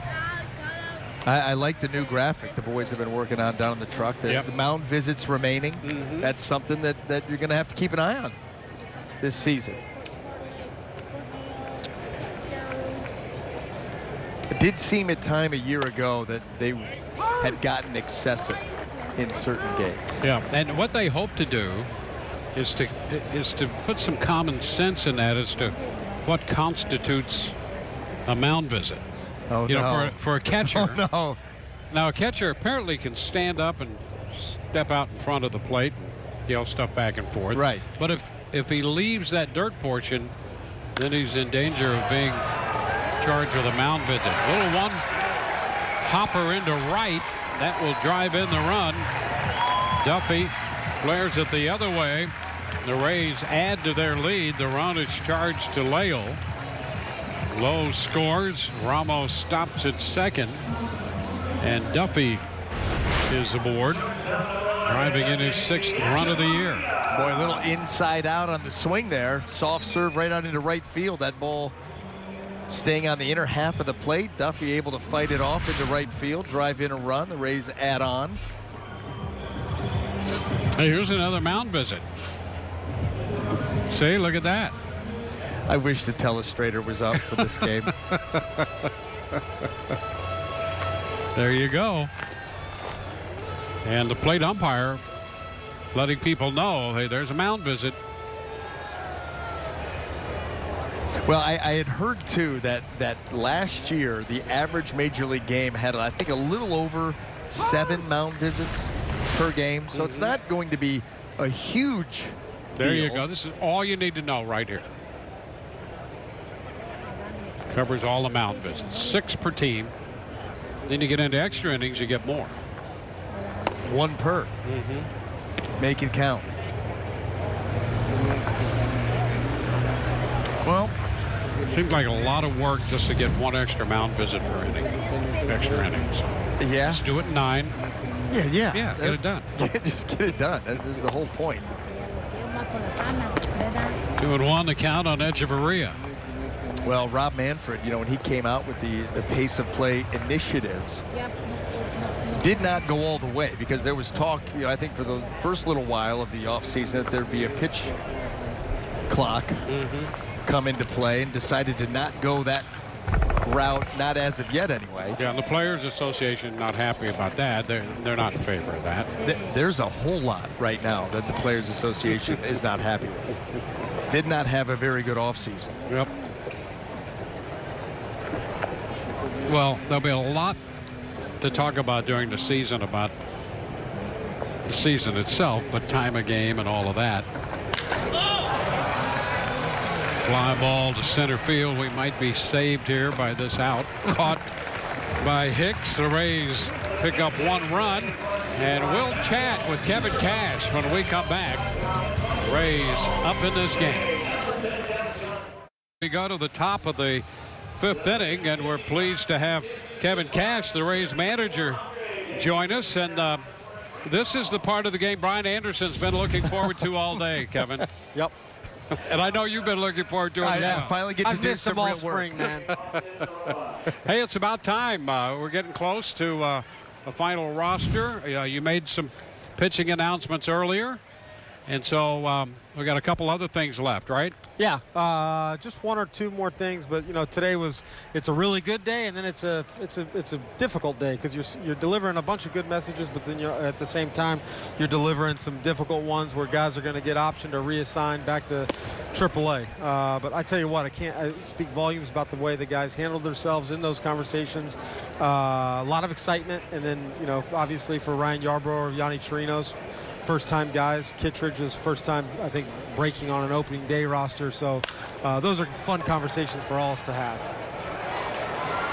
Ball in center field. Field coming in to make the catch on it. Romine is out of there. Yeah, obviously a huge honor for those 3 young men. But as you look at the entire group, everybody that came into spring training, talk a little bit about the work ethic, the effort level of this group as you get ready to break camp. It's been the best that I've seen in the 4 springs that I've been a part of this organization, and it rivals probably any spring training I've ever seen. I think a lot of that comes with the youth that we had in camp, but saying that, the guys were accountable, knowing getting their work in, and we kind of emphasized right out of the gate. Matt Cotaro and Rocco Baldelli did a really good job. We didn't want to bore you down with a bunch of boring, busy work. when we ask you to work, let's work hard and get off the field. And they did that, and I think it's paid dividends for us throughout spring training. The energy level has been kept up. So I really compliment the guys heading into opening day. You know, that sounds great. Early in the spring with all the moves that were made, you know, there's a lot of conversation about all of that. But all of that kind of settled in then apparently, and it's turned out to be a positive experience. Yeah, it was. And, you know, we talk about the youth, but we also have some veteran guys in here that were responsible in handling some difficult days where they lost some teammates. That's part of the game, part of the business. But we welcome some new ones in that we're excited to have. And I think, you know, just a little bit with the hectic of those 2 or 3 days there at the beginning, the guys rebounded really well. Didn't miss a beat as far as getting their work in and getting prepared to, you know, for the major league season. A little roller to the right side off the bat of Torreyes. He's out second to first. And I guess Chris Archer, from everything we've heard, he said he's ready for opening day, and it appears everything's good in that area. Yeah, he's fine. You know, obviously it's a scare anytime somebody of that magnitude gets hit by a comebacker. He came out of the game precautionary. I bet if we're in the season, Chris stays out there and pitches. But he had got his pitch count up to 60. So he played catch today. He'll throw a bullpen tomorrow. He's totally fine for opening day with no limitations. And Kevin, I know that you've been talking about this all the camp, the decision to go with the 4-man rotation, and then of course the bullpen day for at least the first month and a half of the season. When you look at that, talk a little bit about the buy-in of the pitchers that have to make this work. A lot, and they got to be honest with us on how they can bounce back, especially those middle 4 guys that are going to provide length for us. But it came down to, we had a lot of guys in AAA that really did a nice job and kind of, we felt, had graduated for an opportunity to the big league level. And then also with all those off days. If we ran a 5-man rotation, we've said it 100 times, it would be 5, 6, 7 days off in between starts, and I don't think any starting pitcher wants to sign up for that. Yeah, well, boy, you have to love what you've seen today out of Kittredge and now Yarbrough, and we certainly appreciate the time you've spent with us today and all spring, and we look forward to opening day. Me too, guys. Looking forward to seeing you guys. BA, I'm glad you could make it, man. Thanks for the invite. I appreciate it. All right. We go to the bottom of the 5th, 6-0 Rays. Lead. We head into the bottom of the 5th inning.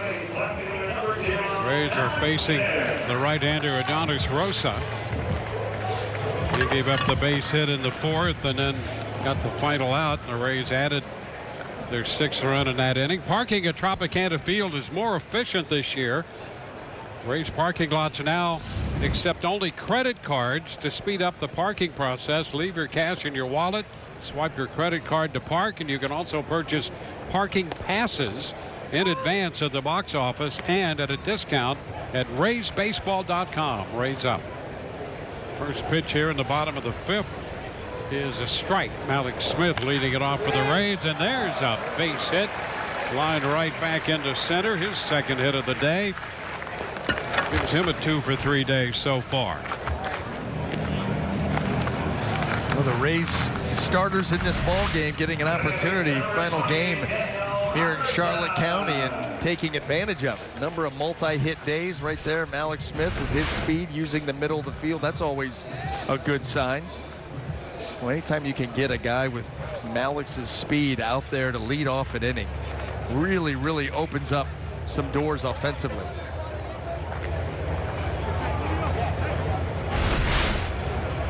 And you can see already paying close attention. A stolen base on the day. Robertson chops this one foul. Daniel Robertson is 1 for 2 on the day.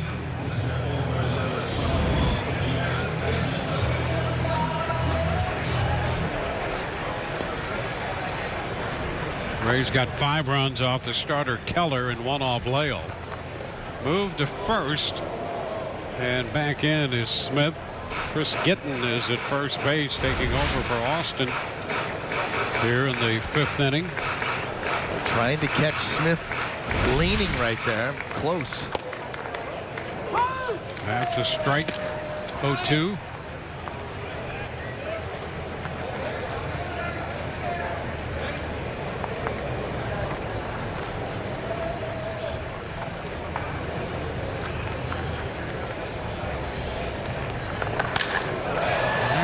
Robertson powers this one deep into left center field and out of here. Daniel Robertson connects for a 2-run blast. Robertson's second home run of the spring.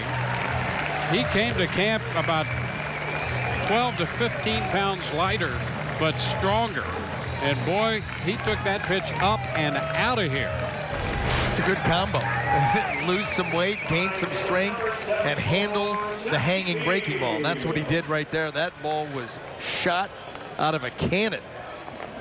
You can see that finish, powerful, strong finish, and the result. Well, that's a good shot back into that direction. To the left of the center field batter's eye. Johnny Field bounces one foul. That was a shot indeed. And the Rays have collected their 3rd home run of the day.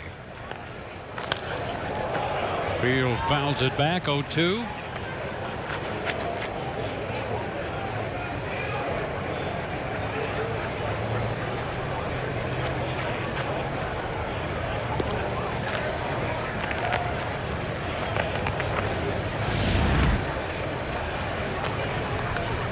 Nobody out, 2 runs in.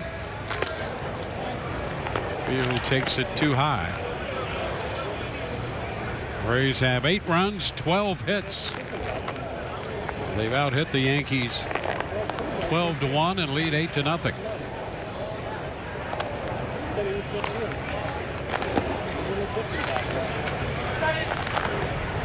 Two balls, 2 strikes.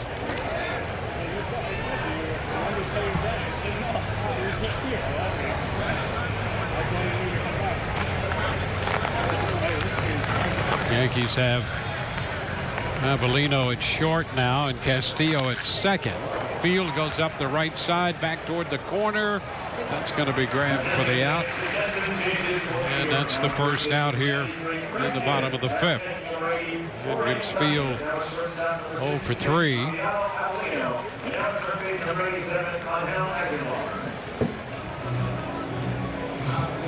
Manuel Aguilar is in the game at 3rd, so a new infield arrangement here.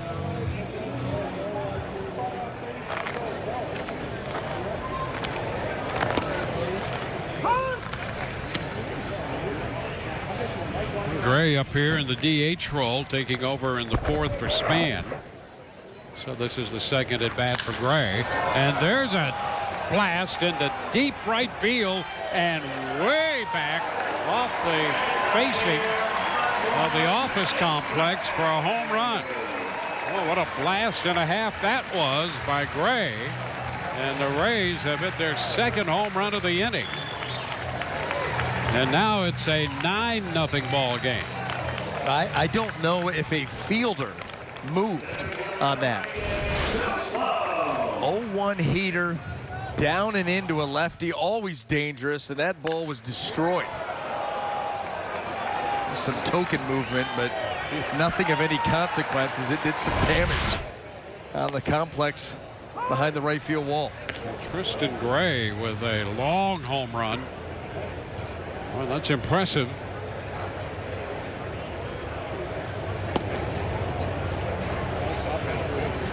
Josh Lowe with a count of a ball and a strike, so 3 runs home in the inning.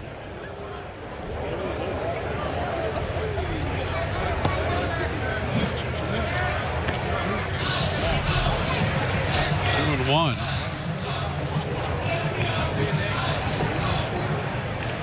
Gray just had a birthday 3 days ago. Here's a long drive to the opposite field, and that's going to get out. Lowe hits one out into the bullpen and left. And Josh Lowe has hit the 3rd home run of the inning for the Rays.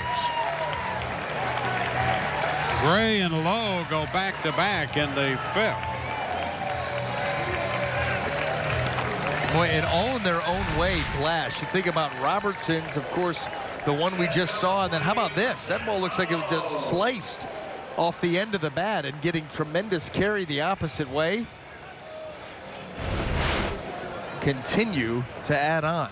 Seeing some of these young hitters flash some of the power. Ramos fouls it back. Josh Lowe's only 20 years old. He played at Bowling Green last year. Hit that home run out. And Gray, just before him, just turned 22. And hit one out to right. Ramos skies it to the right side, and that's out of play. A 2-strike count. What's the Larry David photo doing next to the lineup card? It's for inspiration. And who wouldn't be? It's a good look. How do you let that picture be taken? Here's Ramos hitting one deep to left field at the track for this one, and it's hauled in. So a long drive by Ramos, and that's out number 2. I think you got to go back to the photo, and you say to yourself for that photo, if there aren't letters and numbers like right underneath your chin, there's no reason that that picture should have ever been taken. Really. I mean, if that's not a mugshot, you have to say no. Yeah, you know, that's kind of a combination of Larry David and Larry Fine from the Three Stooges. Larry McCabe? No, Larry Fine. Larry Fine. And Larry David, or, you know, but you see that? He's got Larry Fine's hair and then Larry David. What a... right next to the lineup card. If that doesn't get you going, I don't know what Nothing will.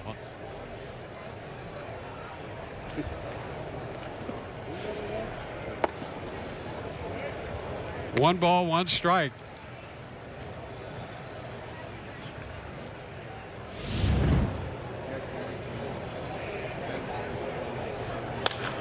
That's fouled out of play. So it's 1-2.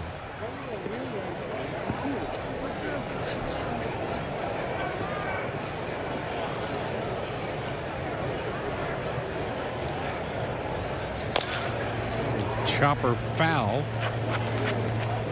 So 1-2 on Crone. A 3 home run inning and 4 runs home in the inning. The Rays have a 10-0 lead.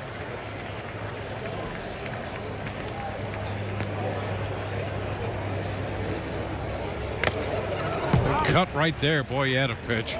You'd love to see that one again. Boy, the eyes get big. The fastball's elevated, which, by the way, is one of the reasons that pitch has become so effective when you start to talk about spin rate and elevated fastballs. Not this time. Up back of first. That's caught by Gittens to retire the side. But the Rays hit 3 out. Daniel Robertson. These were long home runs. Robertson to the left of the batter's eye. Christian Gray hit one deep to right. And Josh Lowe out of here to left.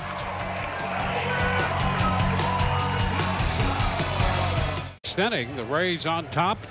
They've out hit New York 14-1. Let's check in again with Michelle Margot. Michelle? Thanks, Dwayne. Here with hitting coach Chad Mottola. Chad, you've got to be happy after that inning. Yes, you picked a good day to come talk to me. It's been a fun day for sure. What type of lineup can we see in 2018? We're going to see a little more speed, a little more contact, maybe moving the ball around the infield. Last year we relied on the home run a lot more. This year we're going to rely on contact more. This will be your second full season as hitting coach. What did you learn from your first full season last year that you can apply to this season? Last year we were going good the first half, and then we all kind of hit a wall in August. So we've been a little smarter this spring, kind of curtail the workload and be a little more quality rather than quantity. From a hitting perspective, who excites you the most right now? The young kids that just did that. Yeah, that's good to see. Like I said, it's going to be a lot more fun, a little more length in the at-bats, the lineups. There's not going to be such quick innings this year. Now, if there's one thing that you want to ingrain in your hitters before the regular season starts, what is that? Well, each guy's different. That's what's nice. It's all come together. Each guy's been working on different things. Some days we're just looking at seeing pitches. Now it's a little more game-like. We're trying to go into the season ready. Thank you so much for your time. All right, great talking to you. Dwayne, back to you. All right, thank you. Robinson chops it to short. He's out of there. Rays bring on the right-hander. Their third pitcher. Kittredge started. Yarborough worked 2 1/3, and now Yanni Chirinos takes over and throws a chopping ground ball. Like tremendous numbers at Durham. That record, 12-5 ERA, 2.74. Another one of those Rays pitchers figuring prominently coming out of that bullpen with length. And I love that that sinker. It's a heavy sinker. Well, you think about the leverage that he creates right out of the gate with his height. Big guy. And then you're working downhill with late sinking action on the fastball. That can be devastating if it's located. A roller to short, and it gets away. So a couple of ground balls, and that's what Chirinos does, is throw ground balls. But this one yields a base runner on the error. No, this is where the mindset of Chirinos is just go get another one, because that right there, a pretty standard routine ground ball that got away.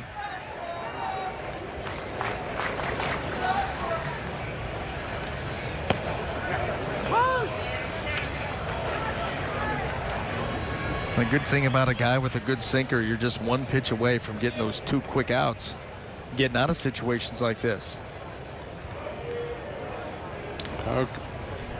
Castillo, the second baseman. It's fouled back, and the count is 0-2.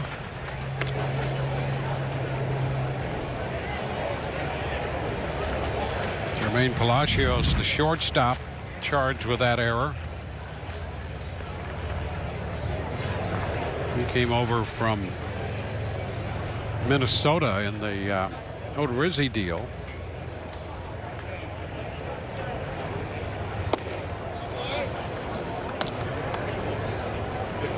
How about the ball, 2 strikes. Jake Odorizzi is going to get the opening day start. Yeah, that's exactly right. How about I saw that?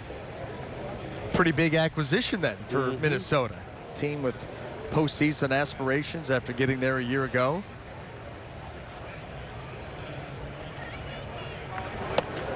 A reach and a miss. Castillo is out on strikes. Boy, you can see that action down. Yep. Yeah, I mean, you talk about a sinker slider and moving the ball around and getting a hitter off balance, and that's exactly what Chirinos did. Just swing here, everything out of whack, waving at that ball down and away.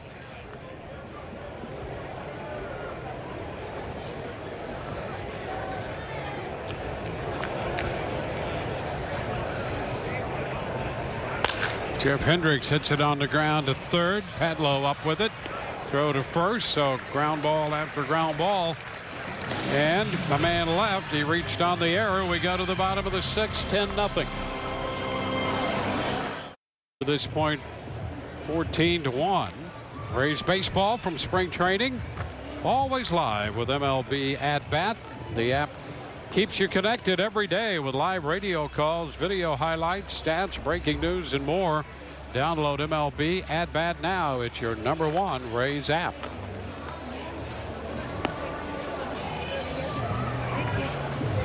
Rosa worked an inning and a third. Trevor Lane takes over for him.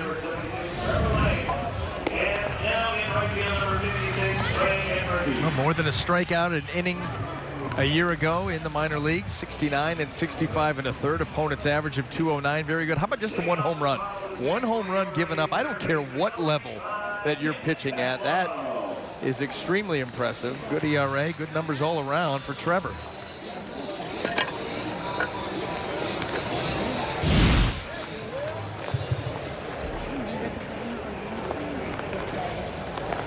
Well, Padlow's going to lead it off against the left-hander.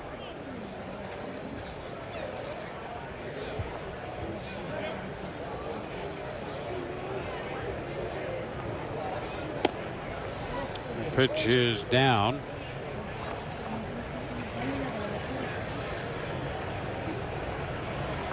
Well, the Rays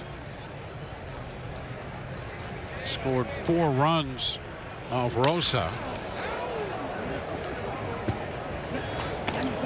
coming in the 5th on 3 home runs. So 5 runs off Keller, a run off Leal, and 4 off Rosa.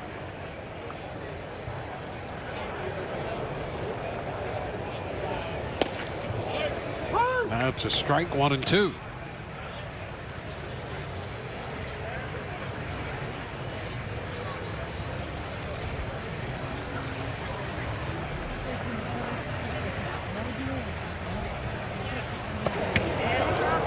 Bite down and in, a swing and a miss.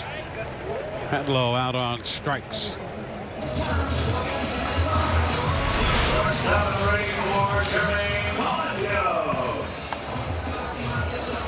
I see on the backswing right there, that helmet coming into contact, the bat, excuse me, coming into contact with the helmet. Boy, everybody now start to talk about head trauma and concussions with catchers and even all the other sports out there. Everybody much more aware and tuned in to those types of events. Jermaine Palacio up here takes the pitch down.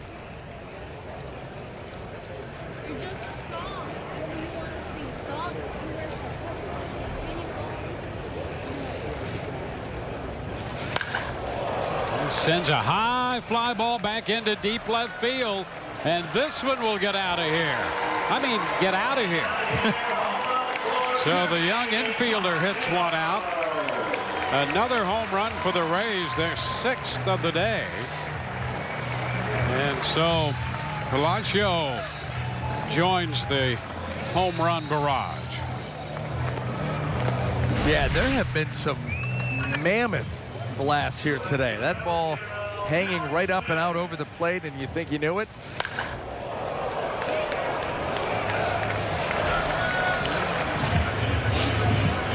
Yeah, that's impressive right there.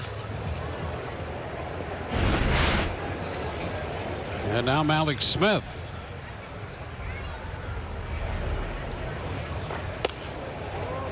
That's one way to make people forget about that little error in the top of the 6th. You just come up and hit a home run out of sight. That's exactly what he did.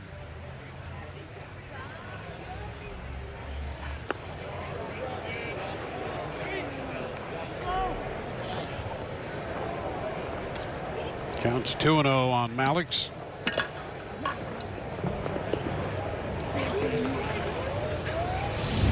Well, the Rays now have 15 hits.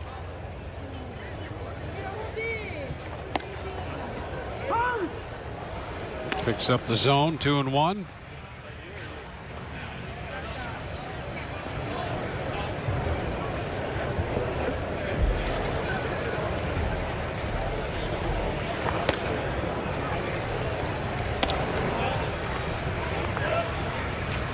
Five runs off Keller, 1 off Leal, 4 off Rosa, and now 1 off Lane. 11 runs.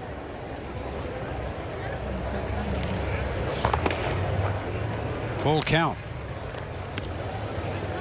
Gomez and Echeverria homered back in the 3rd. Robertson, Gray, and Lowe in the 5th.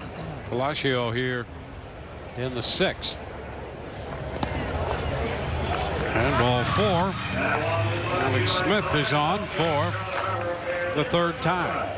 Yeah, I thought that Michelle's interview with Chad Mottola was pretty interesting. First of all, he gets right to the point. Yep. I probably should sit down and talk to him about how he does that, number one. But number 2, how about the fact that he said, you know, last year we relied on the home run an awful lot, and this year we're going to rely more on moving the baseball around and making no bones about they need to improve in the run creation category.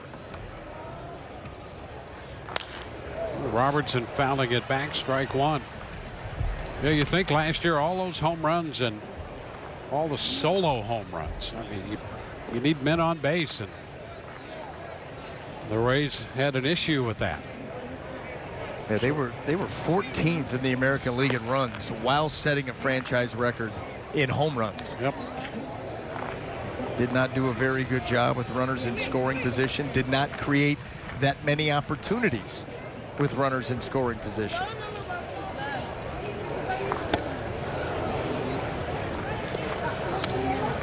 1 ball, 2 strikes.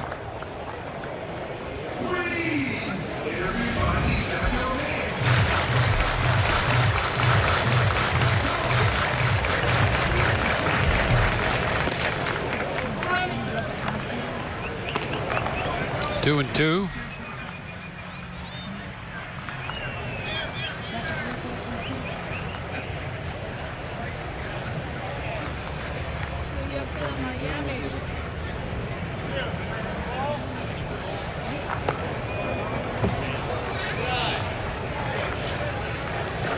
Well, that's going to allow Smith to head up to second base as that pitch brings down and in and skipped by the catcher, Sayas. So a wild pitch allows the runner to move up.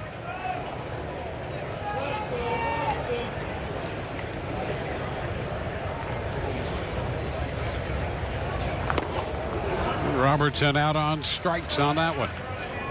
Second strikeout of the inning for Lane after giving up a home run and a walk. He strikes out Robertson. And now Johnny Field, who started the day in center and last inning moved over to right field.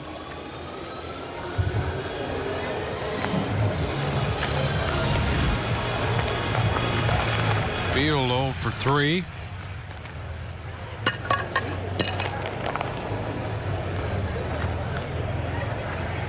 Well, the Rays opened the day needing to settle some positions in the bullpen, and they've done that. An extra outfielder. The other issue that's to this point not yet settled. Field was potentially part of that mix. They got Brandon Snyder. I think the options would be Snyder, Field, or going outside the organization. And you keep hearing Peter Borges and a possible reunion if things do not work out for him with Chicago. And if he is cut free, then you absolutely could see the organization, the familiarity with him as a player, as a person, what he brings to the clubhouse, the way that he can handle the bat, good speed, good glove. You could definitely see that happening. Pitch in on him, popped up. Right side. It's just fair. Caught there by Gittins, and that retires the side. Palacios with a home run here in the bottom of the 6th inning. Jermaine belting one out to left. And the Rays continue to pound the baseball. 11-0. To you by Steak and Shake, famous for steak burgers. A big offensive day for the Rays. They've hit 6 home runs and have built an 11-0 lead. We go to the 7th. Chris Gittins will lead it off against Yanni Chirinos. This pitch moves him back.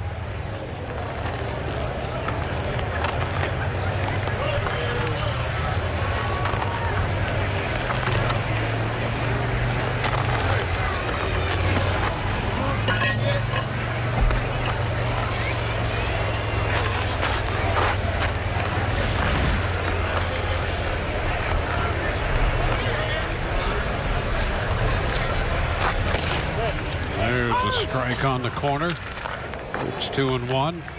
Dalton Kelly is in the game for the Rays at first base, replacing C.J. Cron.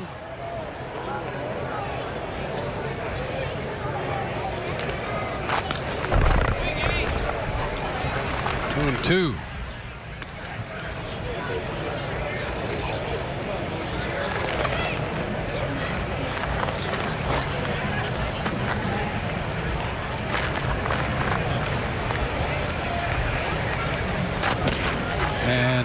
Will be strike 3. So Gittins is out of there. Well, the Rays opening day just around the corner, and that means opening against the Red Sox and then hitting the road, going to New York and Boston and Chicago. And here's how that opening month will break out. The Rays home for just that one series before going to New York. Few days off there you can see scattered through that first month of the season. Yeah, that first trip, you know, you're going to get the home opener for the New York Yankees. You're going to get the home opener for the Boston Red Sox. Have you ever had a Friday off day before? You know, I can't recall that we have in this game. I mean, it almost seems impossible. Yeah. But just to protect the home opener up there for the Red Sox. Trey Ambergy is up here in his first at bat. McKinney originally occupied this spot. And a 2-1 count. What are you going to do with all that time available early in the season? You know what? Just brush up on all the future teams that we'll be playing. Yeah, a lot of homework. Putting together the dossiers. Make us sound like we know what we're talking about up here. Yeah. Production meetings, minor league reports. Yep. Yeah. There Yes. you go. Yeah. There you go. That's true. You're going to have to pay more attention to the minor leagues this year with this pitching arrangement. Yep. Yeah, you really are. Yep.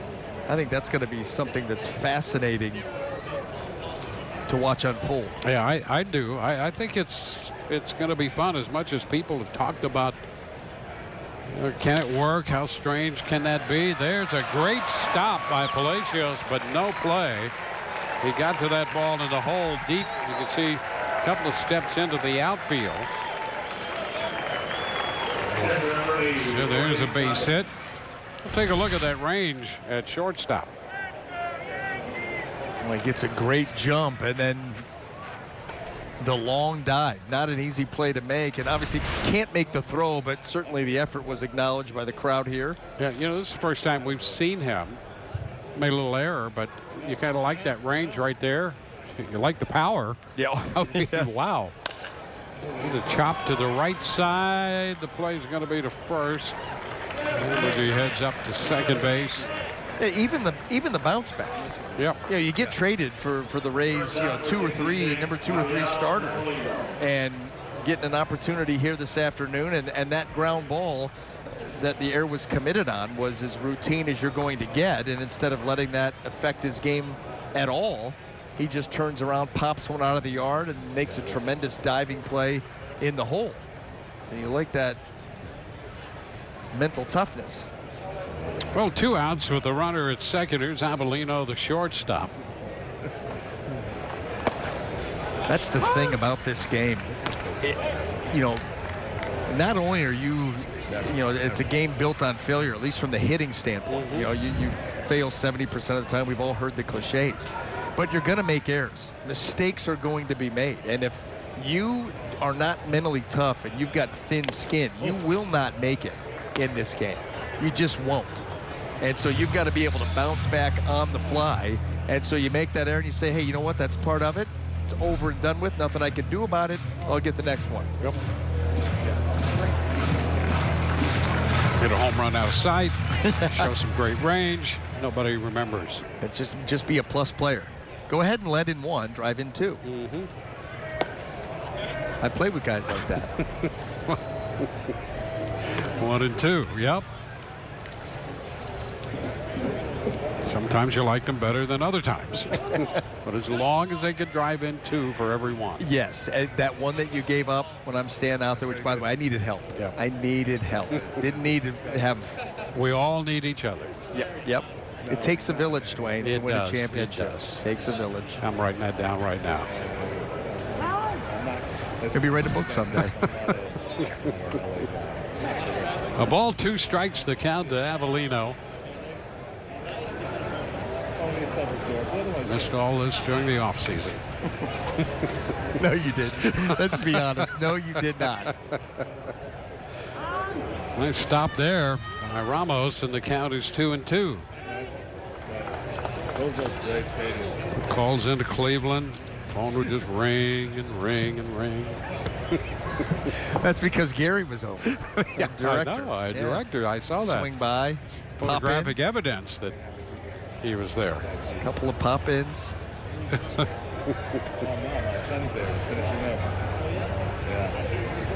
Ground ball headed to short. Up and out. The strike out at first.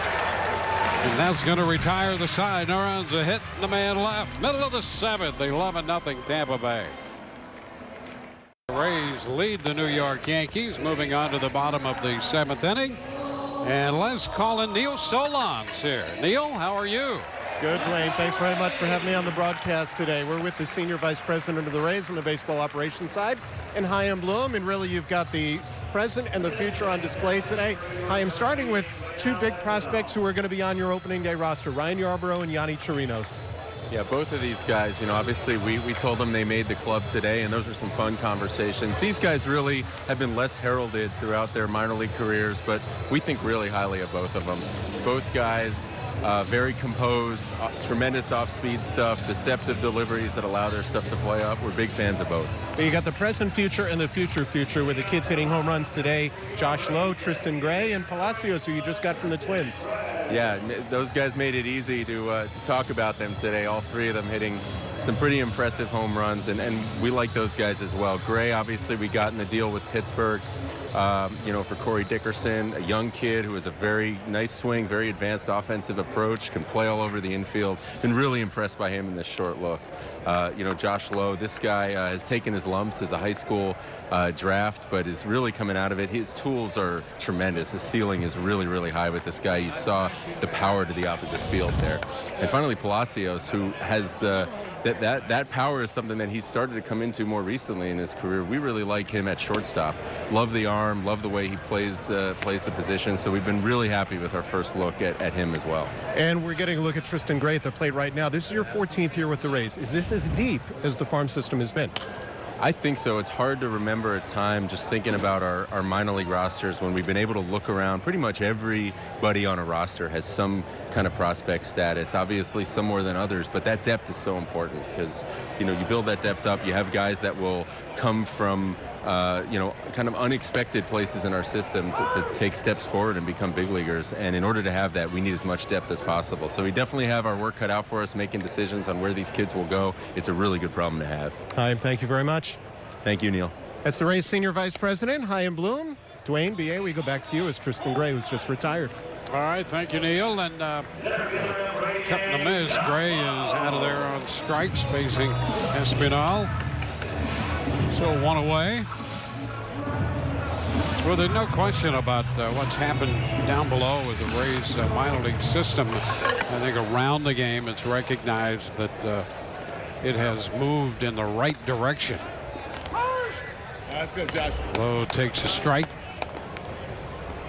Yeah, a couple of seasons ago, it wasn't on anybody's radar, but they have continued to build the minor leagues up, build the farm system up. That's how a franchise like the Rays is going to be able to sustain itself, as it needs those reinforcements coming in mass. Yep. A big wave, and it seems that you're starting to knock on the door of seeing that next wave come in and take this team to the next level. Yeah, and you could hear Chaim when he's talking about Palacios there. As much as you like his bat, they like what they see at shortstop, and you can understand that. Yeah. Well, listen, he made the tremendous dive into the gap, or into the hole at deep short. And obviously didn't have time to make a throw, but you saw the athleticism in getting to that ball. And even the ground ball where he retired the hitter to end the inning, just how smooth he is. That's what really stands out with these young kids that can handle the glove, is just how smooth they are. Quick releases, strong arm across the infield. And still, learning his craft, and has a long way to go and a lot more instruction and experience to garner. But be excited about him too. Good eye. And there's a walk drawn by Lowe. One out pass.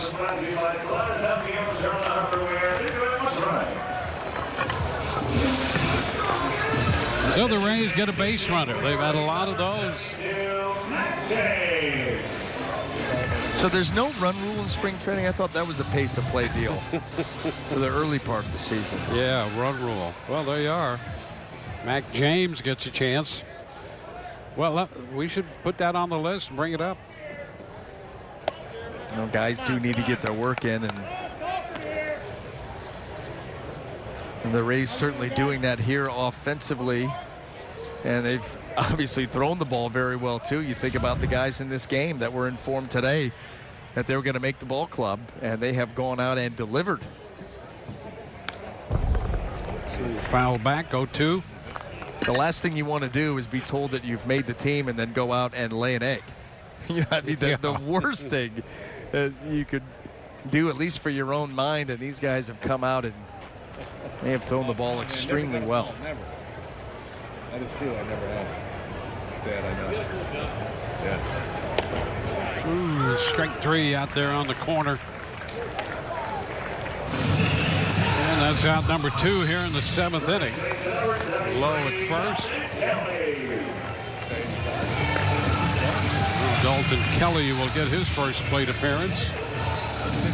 C.J. Cron started at first today, had a single and a double in 4 at-bats and a run scored.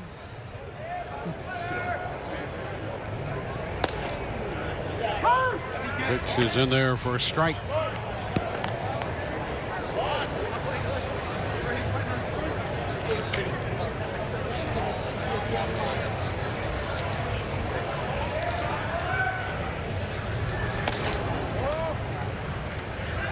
It's a 1-1 count. Low. Josh Low. Instead of Rob Low.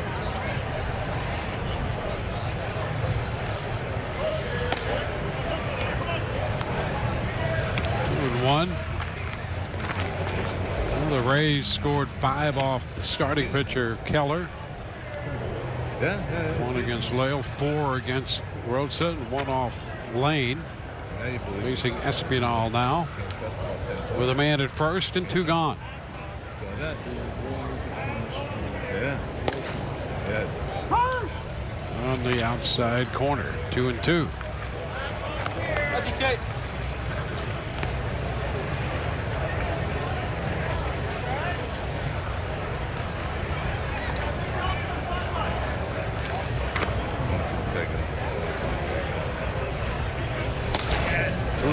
Strike on the corner. So 3 strikeouts in the inning. The last 2 called third strikes. We head into the 8th. It's 11-0 Tampa Bay. After the game, a reminder that Tampa Bay Rays 2018 season preview hosted by Michelle Margot brings fans onto the field and into the dugout with player interviews, Grapefruit League action, and in-depth analysis. So stay tuned for the premiere at the conclusion of today's game right here on Fox Sports Sun. On to the 8th we go. It has been a big offensive day for the Rays and pretty good on the mound as well. And we're happy to have Dave Wills from Rays Radio join us. We've well, we had Andy a week or so ago. We had Neil sitting down with Chaim Bloom earlier, and I guess we went alphabetically. So that's it. So here you are. Chirinos delivers a little ground ball to short. Montios takes care of that. 1 pitch and 1 out in the 8th. Well, here we are closing out another spring training, and as fun as it is, about this time you get ready and anxious for opening day.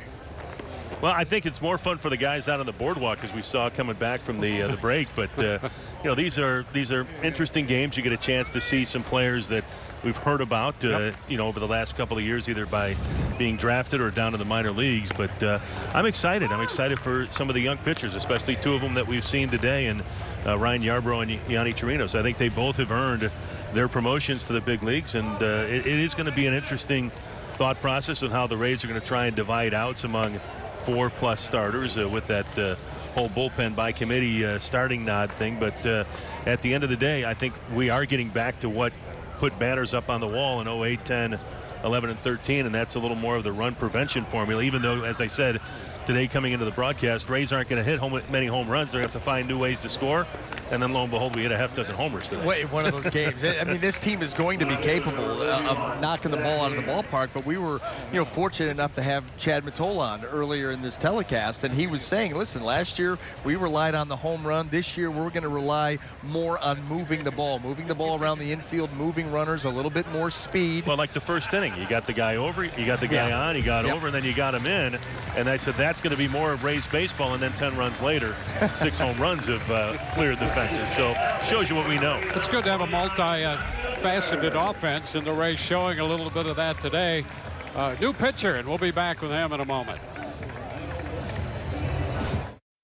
We're in the top of the 8th inning. Dave Wills joining us in the booth here in the 8th, and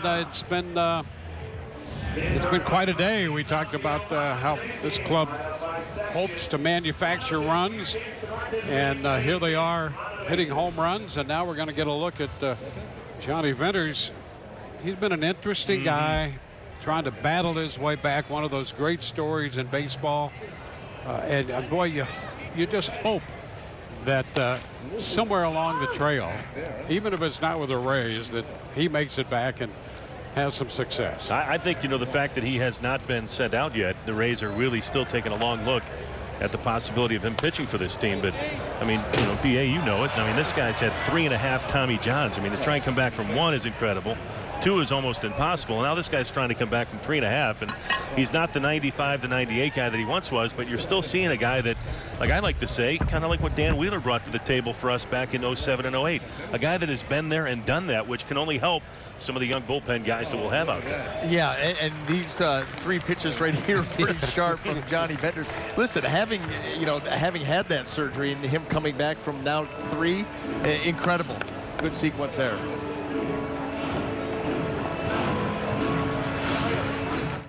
Day for the Rays, 11 runs, 15 hits, 6 home runs. Been pretty good on the mound as well, with Kittredge, Yarbrough, Chirinos, and Venters coming on. And we're headed into the bottom of the 8th inning. Andrew Schwab will be the new pitcher for the New York Ball Club. Well, we haven't seen, fellas, the full force Yankee attack today, and as BA and I talked, Dave, earlier, I figure going in, the Yankees are the favorite with the way they've reloaded. Of course, the Red Sox, you've got to unseat them. But it's going to be interesting in trying to figure out where the Rays settle in. You hear people all over the board on the Rays, wherever they settle. And I think there's potential for good things here, and then there's potential the other way as well. But it's going to be interesting. And part of what you were talking about, manufacturing runs, getting back to that, I think makes the game way more interesting than hitting home runs with nobody on base and striking out a lot. Well, we've seen guys, going from first to third a lot more this spring. Yesterday, Wilson Ramos went from first to home on a double. I mean, that wasn't going to happen last year. He was running and moving around a lot better. He's not a burner, but those are the things that this team is going to have to do if they are going to score enough runs to try and compete with the big boys. And I think, we had the meeting earlier in the week where I think somebody from the front office said it right. I think there are 4 elite teams in the American League. It's the Yankees, Red Sox, Indians, and Astros. And then I think we're in that mix of maybe 4 or 5 teams that are going to battle it out for the 5th spot in the postseason. With that being said, I agree, Dwayne, with what you said. I've been telling everybody all off season long after some of the moves, I'm not going to go out and buy a shirt that says we're not going to be as bad as people think. I mean, I don't think that's a great marketing ploy. But I also think that this team can be in that 75 to 80 win range, and if things break right, can get 80, 85. But if things break wrong, could be down in that 65 to 70 win range as well. As you said, they're all over the place. Yeah, and I think that's absolutely right. And you get some of the experts, from the analytics, they say, well, this team could win 84. And then you get some people, out west and go, well, the over and under is 77. Yeah, so somewhere in there. But if you get into that area and you play fundamentally good baseball, and if you're capable of stopping an offense with good pitching and you catch the ball and you can manufacture a run or 2, that makes for potentially a really exciting situation. Kind of like what we had in 08 for a little while. I mean, a team that, you talk to the other teams, BA, and they'd say, you never know what the Rays are going to do. Are they going to steal? Are they going to bunt? Are they going to bunt and run, hit and run? I think Kevin Cash would like to get back to some of that. with some of the athleticism that this team has acquired over the past few years and put back onto the bases, as opposed to where we were these last couple of years, Dwayne, of kind of waiting around for the home run, station to station, and that can get kind of, on good days it's great, but it can be rather boring in a lot of others. Yeah, and I think there's no question about that.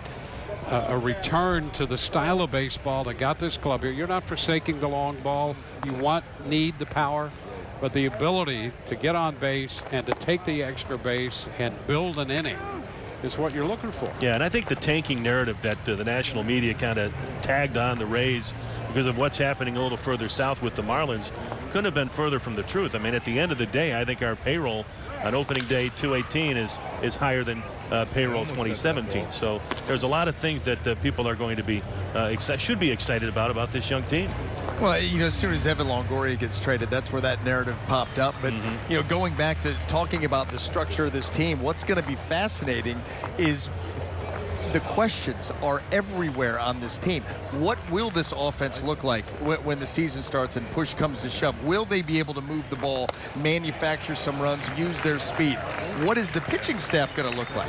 And not only just with the four-man rotation and the bullpen day, but Nathan Eovaldi. He's been off for quite a while. How is he going to hold up? Jake Faria is going to get an opportunity for a full big league season. Is Blake Snell going to continue his resurgence, not resurgence, but really the renaissance that he went through the second half of last season? Certainly looks the part here this spring training. And how in the world will that bullpen look? The last 2 months of the season last year, the Rays had the #1 bullpen in Major League Baseball. And all of a sudden you lose your 7-inning guy in Cishek and Hunter, and you're down to Colomane. You're trying to piece it together at that back end, Alvarado being a big part of that. What is that going to look like? But when you look at every single area of this team, there are question marks, and that's what's going to be so fascinating to watch unfold here in 4 or 5 days. As they say, that's why we play the games, and that's why people hopefully will be tuning in on both TV and radio to find out. And I'm excited. I can't wait for this to get started on Thursday afternoon. It's a little wide right there. A couple of strikeouts of Padlo and Palacios here from Schwab. Yeah, well, apparently we have nothing to talk about because that's all we've done while those strikeouts have occurred. But I'm very interested. Oh, there's a nice little chopper into center field, and Malik Smith is on for the 4th time today. I think this guy right there, Malik Smith, is going to be an interesting cat to watch as well, because the thing that we talked about, you going back to the days of BJ and Carl and a few of the other guys, Jason Bartlett, where there was that maybe not necessarily going to be a big stolen base guy, but just the threat to steal is there, which will adjust what the pitcher might give to the next guy, or maybe, force the defense to do something a little bit differently than they would with a guy that's not so quick. So Malik's, I know we talked a lot about the Malik's effect last year. He can be kind of an interesting guy to watch offensively for the Rays, but his defensive game has to improve. His defensive game last year was definitely not where it needs to be for a guy that, if the Rays want to have him out there on a daily basis in the outfield somewhere. Daniel Robertson chops it foul back a third. 0-2 with Malik Smith at first. And Smith will tell you that. He knows that. Even his base running, and B and I talked about a little bit earlier, he's got great speed, but from a technique point of view, there are things that he'd like to improve upon, clean up a little bit, because he could, because of that speed, be a force on the bases and defensively. Yeah, the foot slide back to first base on pickoffs, that was pretty impressive. And dangerous. Kind of interesting. And this Daniel Robertson is another guy. I mean, here's a guy that's going to be able to fill in at any one of the 3 defensive positions, and I don't think you're going to have a step down, even with as good as a Danny Echeverria as at shortstop. Daniel Robertson at times might have been our best defensive infielder last year, even though Evan got a Gold Glove. But thanks for having me, guys. Out on strikes here. We're through 8, and it's been fun. Hey, appreciate it. Yeah, we'll crank it up. 4 days. It's for real. Thanks, Dave. He's leading. It's 11-0. Jose Alvarado is going to be the new pitcher. And a reminder, just 4 days away, Rays and the Red Sox opening day at Tropicana Field. Our coverage will begin at 3 o'clock right here on Fox Sports Sun. So a lot of pregame coverage. We'll see you on Thursday leading up to the first pitch of the regular season. So wall-to-wall coverage from Tropicana Field before the Rays and the Red Sox square off. There's a rumor going around out there, Dwayne, that that you may be making an appearance in the pregame show. I'd heard that about you. Oh, no. Archival footage, I think. Was that with hair, with beard? Oh, man. Another year. 4 days away, guys. Here's Alvarado on the first pitch. Swung on. Castillo rips it back into left center field. Picked up by Lowe at the base of the stands out there. Castillo not wasting any time. Jumping on the first delivery. It's hit number 3 for New York. Yeah, limited offensively here today, but Jose Alvarado, he's got a big arm, a good fastball, put away slider, and so you're going to see that an awful lot. Opposing hitters not wasting any time, not wanting to get into a deep count with Alvarado. Jeff Hendricks took over in center field from Hicks. 0 for 1 on the day so far with a ground ball to the third base side. A little bit wide right there. 2 2/3 from Andrew Kittredge today. No runs, 1 hit, 3 strikeouts. Ryan Yarbrough, the lefty, 2 1/3 with 4 strikeouts. Yanni Chirinos, 2 2/3. A scoreless baseball. Fenders came on, made 3 pitches to pick up a strikeout. And now Alvarado.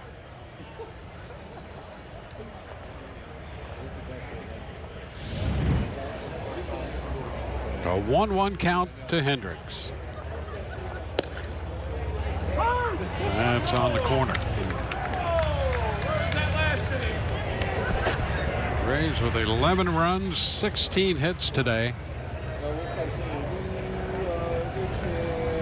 3-0 for New York.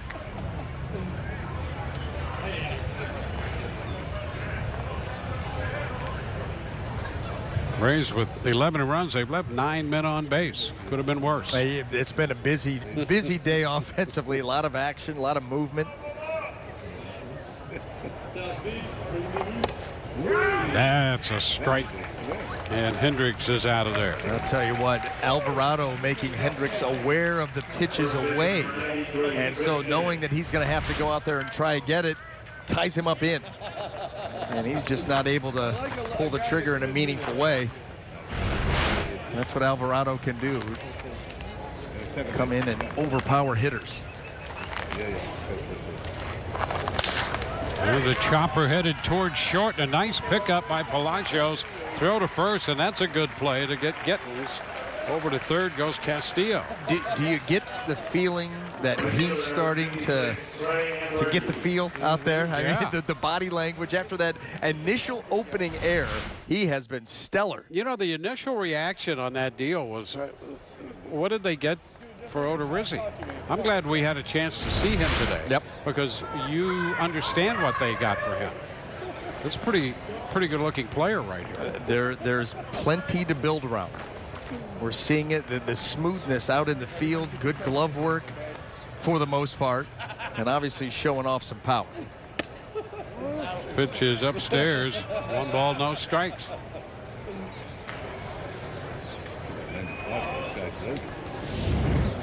Yeah. No, I agree. It sounds like he's. Yeah. That was almost there. And a strike called. It's 1-1.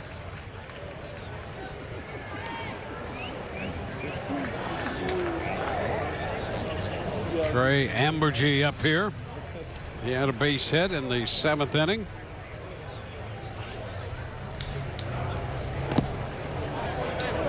Blocked by Mack. Nice block. Nice block. And a nice block, too. You hear the... He said to Mack, run around third base.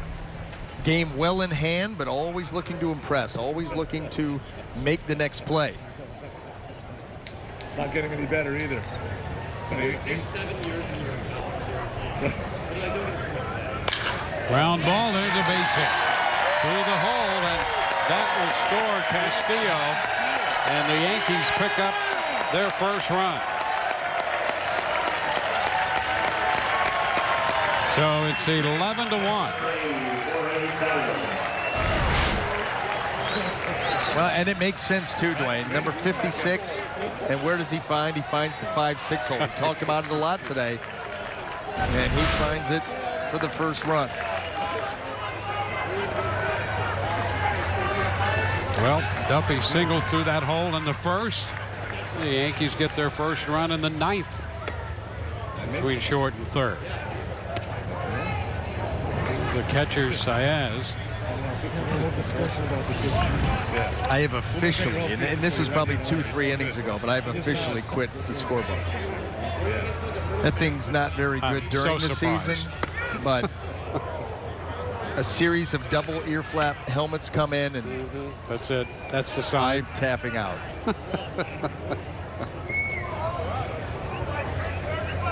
Alvarado trying to end this thing with the Rays up 11-1. Rays trying to win their 14th game of the spring.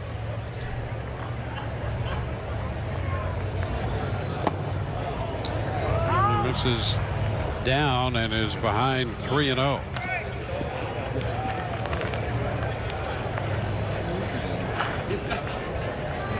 Oh, stop it. I lost it that one time. That's terrible. It's not even remotely true. That's a big question. Alvarado, the 5th Rays pitcher.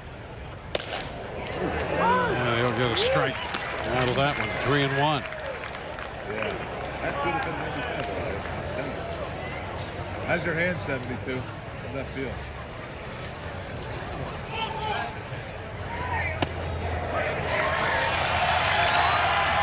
Well, there's ball 4, so 2 men on. 2 on, 2 outs, a run home in the 9th inning. Alvarado will face Avellino, the shortstop.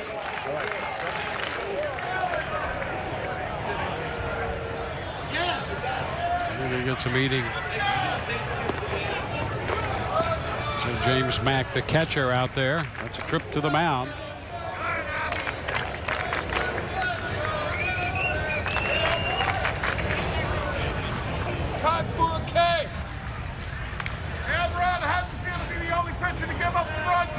So here's Avellino.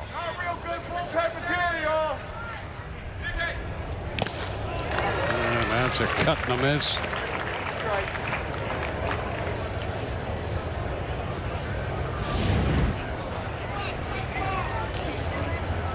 Alvarado with that high octane fastball. You can push 100 at times. Very close right there. And it's 1-1. And then you have the breaking ball on top of that. Yep. Certainly the stuff is there. It's always been a question of, can you command it enough to be in the zone when you need to be in the zone for coming in late in games? And he has shown the ability to be able to do that. There you go. That one in there. 1-2. And we've really seen him make a lot of strides from the first time that we saw him in a Rays uniform until this camp. He's really come a long way with that command and earning more and more the trust of Kevin Cash.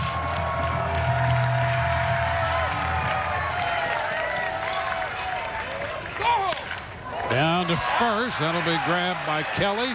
And a step on the bag to end this one. It's an 11-1 final. Couple men left on base in the 9th inning for the New York Yankees, and the Rays defeat New York today 11-1. 4 days for opening day. The Rays will meet the Red Sox at Tropicana Field. Our coverage begins at 3 o'clock. For Brian Anderson and Michelle Margot and a cast of characters today, Dwayne Stats. Hope you've enjoyed the telecast. Looking forward to opening day on Thursday. From Port Charlotte, so long, everyone.